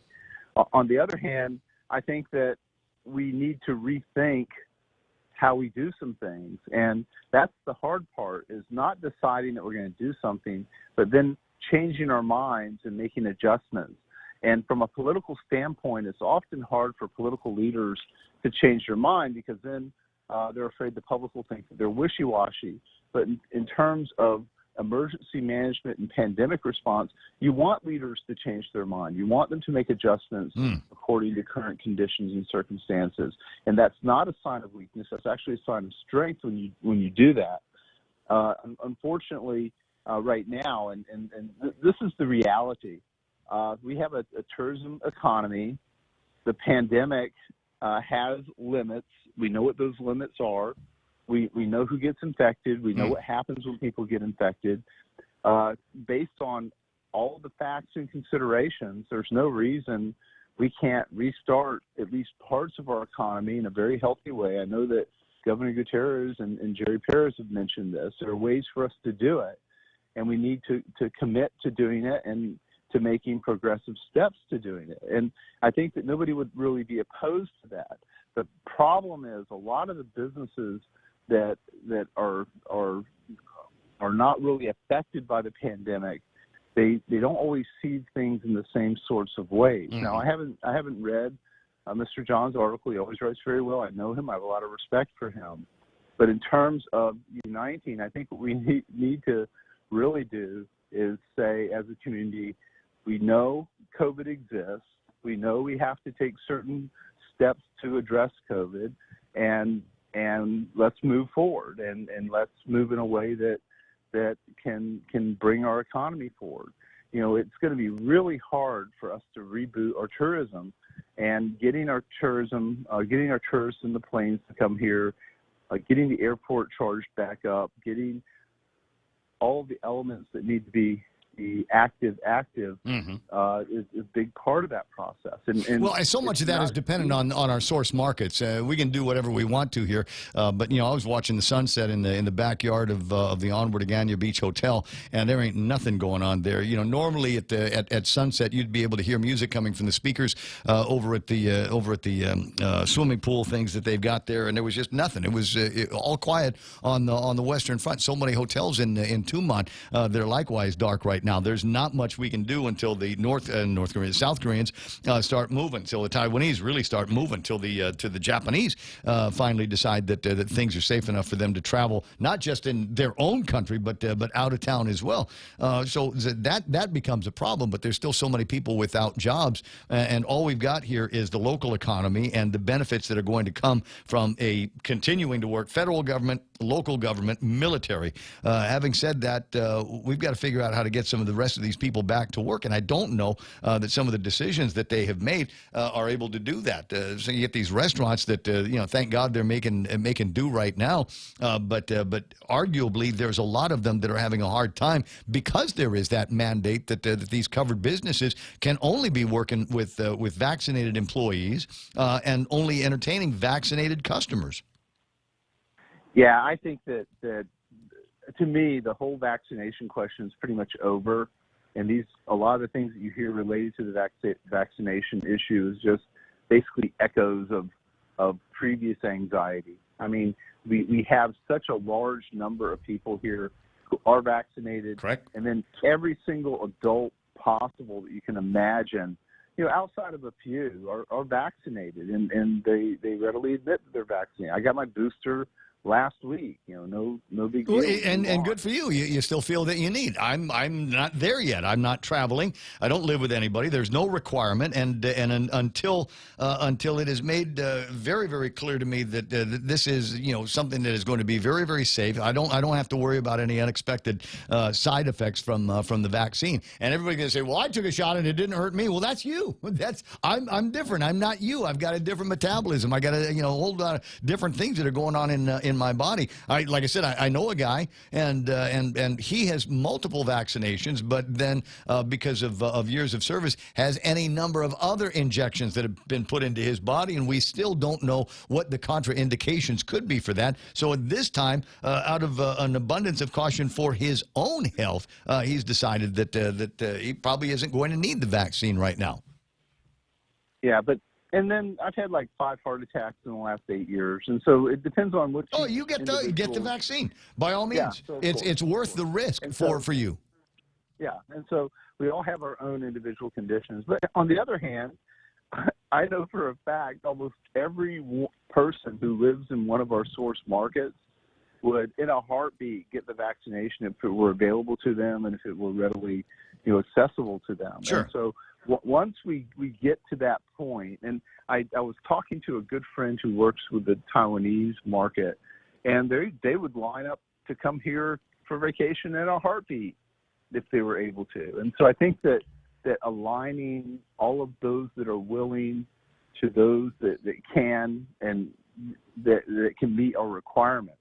The other thing is, and I mention this to people all the time, Guam always lets the tyranny of small numbers dominate our policy. And what I mean by that is, like the CDC will come out with, well, Guam's percentage is XYZ. Well, the problem is our numbers are based on quantum derivatives of a population, not a general population. And what I mean by that is our numbers are so small, a percentage of a very small number may be big, but the actual numbers are very small.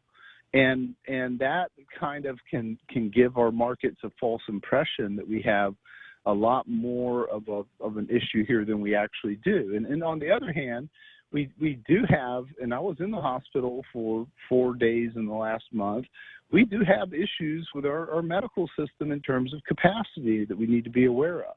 But on the other hand, a large number of people who are in our base market, even if they got COVID, it wouldn't be COVID like I would get. It would be, the cold flu kind of COVID. And so I think that in general, we need to have good, informed discussions on exactly how we can move forward without tripping up, because that's the other thing. Yeah, I just generally divide everything by 165,000 and go, oh, it's that low, and it's still not high enough. Any of those numbers are still not high enough for me to be very, very concerned about my health moving forward without the vaccine. I'm just annoyed that there are places where I'm going, and give you another example of it. I spent my for the, what is it, an 18-pack that I found at Foodies with Michelob Ultra. I think that's still, for 18 beers, for what I paid for that, would not be. I mean, if I was buying 3 or 4 beers at a bar or restaurant, they still wouldn't have come close. So I'm saving all kinds of money with this COVID-19 mandates, and I'm literally worried that many of the places where I like to go and hang out with my friends for a cold drink or something hot to eat ain't going to be there when this pandemic is over. Many of the businesses that I used to frequent don't exist anymore, and that's just the nature of the beast. And I don't know what mechanisms there are other than saying, well, we all got to unite against the pandemic. Nice words, but I don't know how that's going to get jobs back for everybody. 20 away from the top of the hour. Are you about done for the day? Yeah, just wrapping things up. Okay. All right. Well, I'll talk to you pretty soon. You have a great morning, would you, Doc? Sounds great. Thank you. You know what it does, actually. No, it does. Yes, it's the day. And I could have asked them about, hey, happy Columbus Day, and waited for the response. Happy Columbus Day. All right. Any American Indians, you having a problem with that? It's now, where did I put the paper? We've got names for things now, and it is Indigenous Persons Day, and where's the rest of it? Is that it? No. Maybe that was it. No. Indigenous Persons Day. Oh, Native American Day. That's the other one, on top of Columbus Day. So we've multiple ways that you can celebrate, regardless of your background, regardless of your color. Guam testified at the United Nations. We told you that story last week.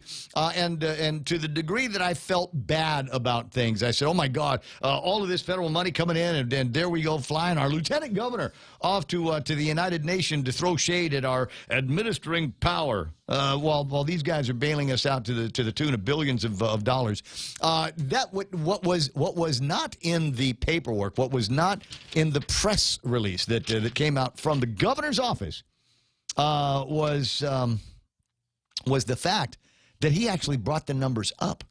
He actually talked about that. Tell you what, 9:41. Let me take a break. On the way back, I'll see if I can play some of the operative language. I don't want to play the whole thing, but it might work out better that way if you heard everything that Josh said about the federal government of the United States, the guys that bailed us out of COVID-19, and we're still sitting on $550 million worth of spend that we haven't even touched yet. But in the meantime, it's still cool to go to the United Nations and throw shade at the United States. I'll play that for you in a sec. Great news, Guam! Chili's 2 for Dining is back. Enjoy a full-on meal deal made for 2 for just $35. Start with 2 Coca-Cola beverages, an appetizer to share, and 2 mouth-watering entrees like the sizzling personal fajitas, the mouth-watering honey chipotle steak and shrimp, or Chili's world-famous fall-off-the-bone baby back ribs. Available for a limited time. Dine in today or call 648-7377 to place to-go orders. Chili's is located on the 2nd floor of Tumon Sands Plaza. Chili's. Savor the moment. Top End Pest Control is who you call for all your pest control needs. Got a problem with roaches, ants, spiders, rodents, fleas, ticks, termites? No problem. They do it all. Top End Pest Control is a service-disabled, veteran-owned small business and HubZone certified. Serving Guam since 2012. Call them today for a quote, 487-5657, or email topendpest@gmail.com. Check them out on Facebook at Top End Pest Control and give them a like. Top End Pest Control for all your pest control needs. Fall in love with your new home this season by shopping Furniture Kathy Style's unbelievable deals. We've brought in new items and restocked on our best sellers to help you get your home ready for the holiday. We offer free design consultation and financing with up to 12 months of zero interest for you to get what you want and what you need for your home today. Follow us on social media, visit our website at FurnitureKathyStyle.com, or call us at 300-9590 for more information. If you're not buying from us, you're paying too much. Hold on. First, I'm trying to find the place where this is. There's certain websites that got really easy controls for transport on their videos, and then you have the United Nations. You got the United Nations. I got a little spinning ball here, and I'm going to see if I can do this in real time. Otherwise, it's kind of annoying because I want you to hear exactly what they said. It was one of those, and it was as Kenley and Guerrero, almost comical. Where on one side we are going to talk about how much money the federal government has given us, the kind of generosity that has helped us out during these unprecedented times in our history with the pandemic. And then going on to talk about just how rotten we've been treated, and allegations that they suggest about civil rights issues, human rights issues that we've got here. See if you got any audio coming out. This is a proposition at the highest level, which requires a complex diplomatic and military effort. Okay, wait, hold on a second. Wait, stop. Pause. That means I've got two things that are talking to me on the gizmo. Let me just see there's if nobody translating him? No. You. What's that? Wait. I got. Wow. This is. I'm kind of confused now. Where's the paperwork? Did I press something now that I shouldn't? Squoze, unsquoze? Okay. No, it's still no. Hold on. I got too many things that are talking. This guy, there we go. This guy here. Okay, I can shut him up. I'll get to back to the thing. First of all, because they're paying for this, is the guys over at Pieology where you like pizza. What kind of pizza you like?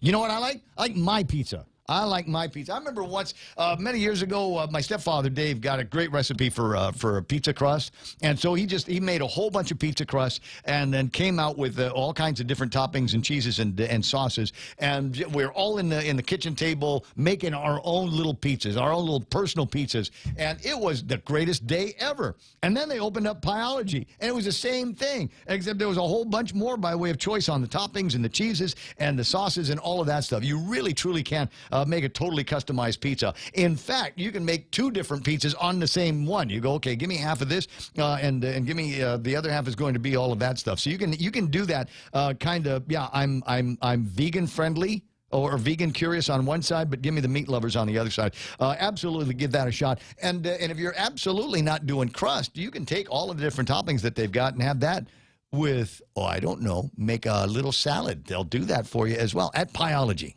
Guam Auto Spot has the best selection in Buick, GMC, Mitsubishi, and used cars like the 2021 Mitsubishi Mirage starting at $127 per paycheck, 0 down. Call 671-478-AUTO to take a test drive or get pre-approved online at guamautospot.com.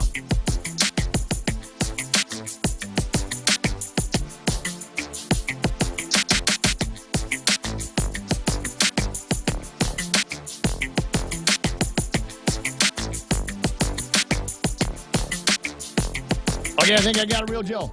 All right, pump it up, and we'll take it from the introduction from the chair here from the United Nations, yay, in New York City, yay. To the Lieutenant Governor, Mr. Joshua Tenorio.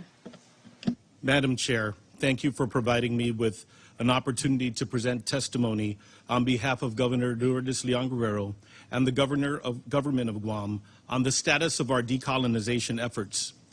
Decolonization is a priority of our administration and is fundamental public policy directed by Guam law and decades of bipartisan initiatives seeking to resolve Guam's political status. Unfortunately, the elected and appointed leaders of our administering power show no interest in addressing the long-standing desire of Guam to change and improve our political status with the United States. Our territorial government's efforts to administer a non-binding referendum on the political status of Guam by Guam's colonized people have been prohibited by United States courts. These court decisions are consistent with the long-standing practice of applying the domestic policy of our administering power to Guam in certain situations, while simultaneously designating Guam as foreign and not within its borders, depending on what is most beneficial to the administering power at that particular point in time. The United States has long designated Guam to be outside of both its customs and quarantine zones. To further underscore this blatant alienation from the United States, Guam and the other U.S. territories are classified and listed as foreign destinations by the United States Center for Disease Control in its regular assignment of pandemic risk levels and the issuances of travel advisories, despite the territories being subject to all of its domestic directives and requirements. Fortunately, the lack of engagement and interest by the administering power in the decolonization of Guam has not been replicated in the allocation of pandemic relief assistance programs by the United States. And it is noteworthy to report that Guam has generally been afforded a pro rata share of entitlement and aid programs that have been allocated to the rest of the 50 states and other territories, including direct assistance to individuals and families. At least they say that. At least he says that. Combined with the regular inclusion of Guam in allotments for COVID-19 vaccinations and treatments have literally been life-saving during the global pandemic, and I am grateful and relieved that our administering power has been fully supportive. I must also report that several domestic aid programs that previously were limited or excluded from Guam and the territories have now been extended temporarily, and there is some hope and optimism that these good policies and programs that expand access to health care and address poverty may be permanently extended. to the tune of millions of dollars is the thing that needs to be said. Is millions and millions of dollars that are going to be coming out in this direction. I'm pleased that they at least make the remark. At least it's in there, so it doesn't look like we're totally just standing around with our hand out to our quote administering power all the time. But wait, there's more. Despite this progress, I am disappointed that no citizen from the territories has been appointed to positions with responsibilities for developing and administering United States programs to the insular areas, the name collectively referred to the territories by the administering power. We've got a congressman. They need to be hired. Didn't Tony Babauta used to work at the Department of the Interior? He's from Agate, right? Isn't it Agate rules? Okay, but no, we need more guys. We can't hire everybody in the government of Guam, so you're going to have to hire some of our guys too. Through the United States Department of Interior and the White House. The practical realities of life in the United States territories require a specialized approach in order for these programs to result in meaningful improvements. Our administering power must actively engage and include our people in this process at the highest levels. Guam has been long supportive of the United States, and its most enduring examples stems from its World War II experience and the sacrifices of her people during a brutal enemy occupation. Most recently, the people of Guam provided direct assistance to the United States at the beginning of the pandemic through the evacuation of service members aboard the USS Theodore Roosevelt for safety and refuge in the civilian sector of the island. Milk it. Governor Oh my Leon God. Guerrero also volunteered Guam as an evacuation point and haven for U.S.-affiliated Afghans and their families during the withdrawal of the United States forces from Afghanistan. Guam has done this before at other points in history for U.S.-affiliated Vietnamese and Kurds in preceding decades. It is therefore not a surprise that the administering power is focused on Guam's strategic position in the Indo-Pacific region. The geopolitical competition in the Indo-Pacific has resulted in a significant military expansion on Guam and the investments of billions of U.S. dollars into the island's defense and civilian infrastructure. Although our government is committed to Guam's role in pursuing a free Indo-Pacific, the burden and sacrifice of Guam's natural environment and ecology and her people is great and must be mentioned. Here it comes. Although this expansion has resulted in a significant benefit to certain sectors of the island economy, it has also caused a significant burden to its people and natural environment. For example, the general application of the United States domestic immigration policy on Guam, which is adverse to foreign labor, has caused a housing crisis. The local skilled labor force on Guam cannot meet the demands of the economic expansion resulting from domestic, commercial, and military activities. Yet the administering power will only authorize foreign labor to support military projects, resulting in a nearly twofold increase in the cost of construction and the people of Guam being priced out of homeownership and shut out from a residential rental market dominated by military housing rentals and rental subsidies for only a certain segment of the population. All right, I got to pause here again because it makes a point. This is an important point for the guys over at the governor's office.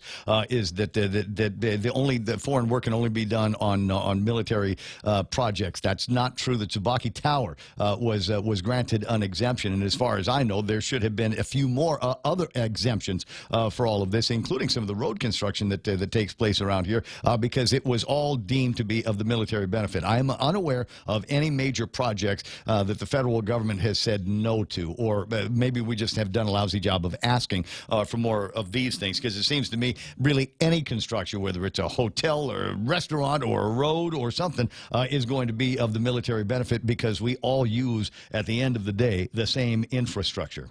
The militarization of Guam has caught the attention of 3 United Nations Human Rights Council rapporteurs in Geneva, who have made public a joint allegation letter to the United States government expressing concern regarding potential serious human rights violations suffered by the indigenous Chamorro people of Guam. These include allegations regarding the increased military presence in Guam and the failure to protect the indigenous Chamorro, people from the loss of their traditional lands, territories, and resources, serious adverse environmental impacts, the loss of cultural artifacts and human remains, as well as the denial of the right to free, prior, and informed consent and self-determination. It is unfortunate that Governor Leon Guerrero's request to discuss these allegations with the administering power have been unanswered. We continue to call on the administering power to address and consider these allegations with our local government in whatever means necessary and appropriate. The allegations also merit I've almost got to stop there. You can watch the whole thing and go get the rest of it if you want to. Just a piece of excitement. The idea that there are significant human rights violations around here. Oh, really? Is that what's going on? Is that what's on the front page of the newspaper today? Where's any of the front pages of the newspapers? Because it all looks like it's us getting ourselves into a little bit of trouble, doesn't it? I don't see anything where there's human rights violations at the hands of the United States of America, and I don't see anybody. But if you really feel that way, if you guys really feel that way, take that $550 million and just send it back. He goes on to talk about sustainability, and there's this whole UN feel-good thing about sustainable projects that we've got that are supposed to be big enough to be able to replace all of the rest of the economy around here that is brought to us by the federal government or the military or the post office or whatever, so that we can not have human rights violations against the indigenous Chamorros. So much there to unpack, and you can if you want to. Why hasn't Governor Leon Guerrero made a local press conference to announce these serious accusations the lieutenant governor just relayed on her behalf? You know what, Jose? That's not in the press release, is it? They didn't say that there was going to be a press conference. And what do you want to do? You want to do that Judy Guthrich thing? Have a toll booth at the gates? Don't spend money on this side of the fence. That's so funny. Anyway, so another adventurous ride. I wouldn't be as agitated about it, except that, there's a whole lot of people that are still in the midst of the pandemic emergency here on Guam because nobody at Adelup wants to shut the thing off. So there's a lot of people that they ain't going to be able to get a job back anytime soon, and they're trying to make ends meet. And, so what are we going to do here? We're going to move out of this apartment. We're going to take the refrigerator and the stove with us. There's a sign of desperation right there, because that's the only way that people are going to be able to make ends meet anytime soon, unless we really start thinking about opening things up, laissez-faire, invisible hand, and all of that while we still can. This is just another example of how you get some of these guys, and they're so busy talking amongst themselves in their own echo chamber, just have no idea what's going on in real life out there in the rest of the community. Now, when it's time for election, oh boy, everybody's going to come out of the woodworks. I'm there for you. You're my people. Tano imen tomorrow. We're here and we'll talk about Inava Malik, and we're going to talk about how we're resilient and all of this other stuff. It's easy to talk about resiliency when your rice bowl is full. 9:57. Do I have to take a break here? I should? All right, Real Joe says I should take a break, so let me just go and we'll do that and then close up the show. If you're a veteran and have upper extremity and hand problems that's interfering with daily function, have Dr. Jerome Landstrom, board-certified hand surgeon and combat veteran experienced in combat and civilian traumatic injuries, treat your injuries and hand impairments to improve the use of your hands in your activities of daily living. Call 671-646-HAND or visit its website at www.pacifichandsurgery.com. As we get back to business, Docomo Pacific is ready to keep you connected. Introducing Business Bundles Plus. Build a customized bundle with the right internet, mobile, TV, and phone plan for your business. Pay for exactly what you need and nothing you don't. And the more services you add, the more you save. Plus, you can rely on Docomo Pacific's fastest, most reliable network and 24/7 customer support. So build your own bundle and save today with Business Bundles Plus. Call 671-688-2677. Docomo Pacific Business. Work better together. No, I know you want me to talk about the bacon cheddar deal over at Wendy's. I'm just, I was just looking at the, believe it or not, I was looking at the football scores.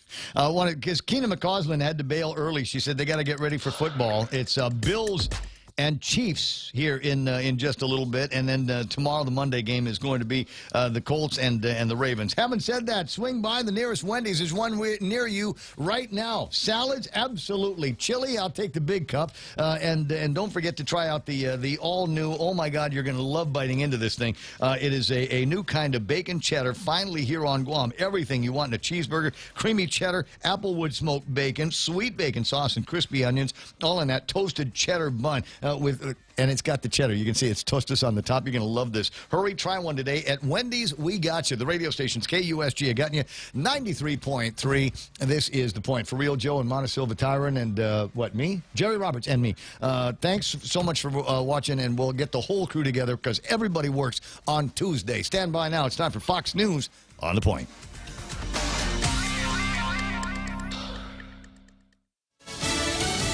Contracts officially canceled. I'm Joe Chiro, Fox News. The Department of Homeland Security has formally canceled all contracts related to border wall construction that began under the Trump administration. Fox's Bill Malushin is in La Jolla, Texas. Piles of those metal pylons that were just never used. This was for the border wall here in La Jolla where we're standing right now. All of this was paid for. It was ready to go up, and it's just been sitting out here baking in the sun ever since January when the Biden administration axed all construction on this border wall. Only about a half-mile of it was ever built. The rest of it, millions of dollars worth, just sitting out there baking in the sun. About 60,000 Haitian and other migrants are making their way from Central America and are expected to arrive at the U.S. border in a couple of weeks. After a whistleblower testified at a Senate hearing calling for more transparency from Facebook and stricter government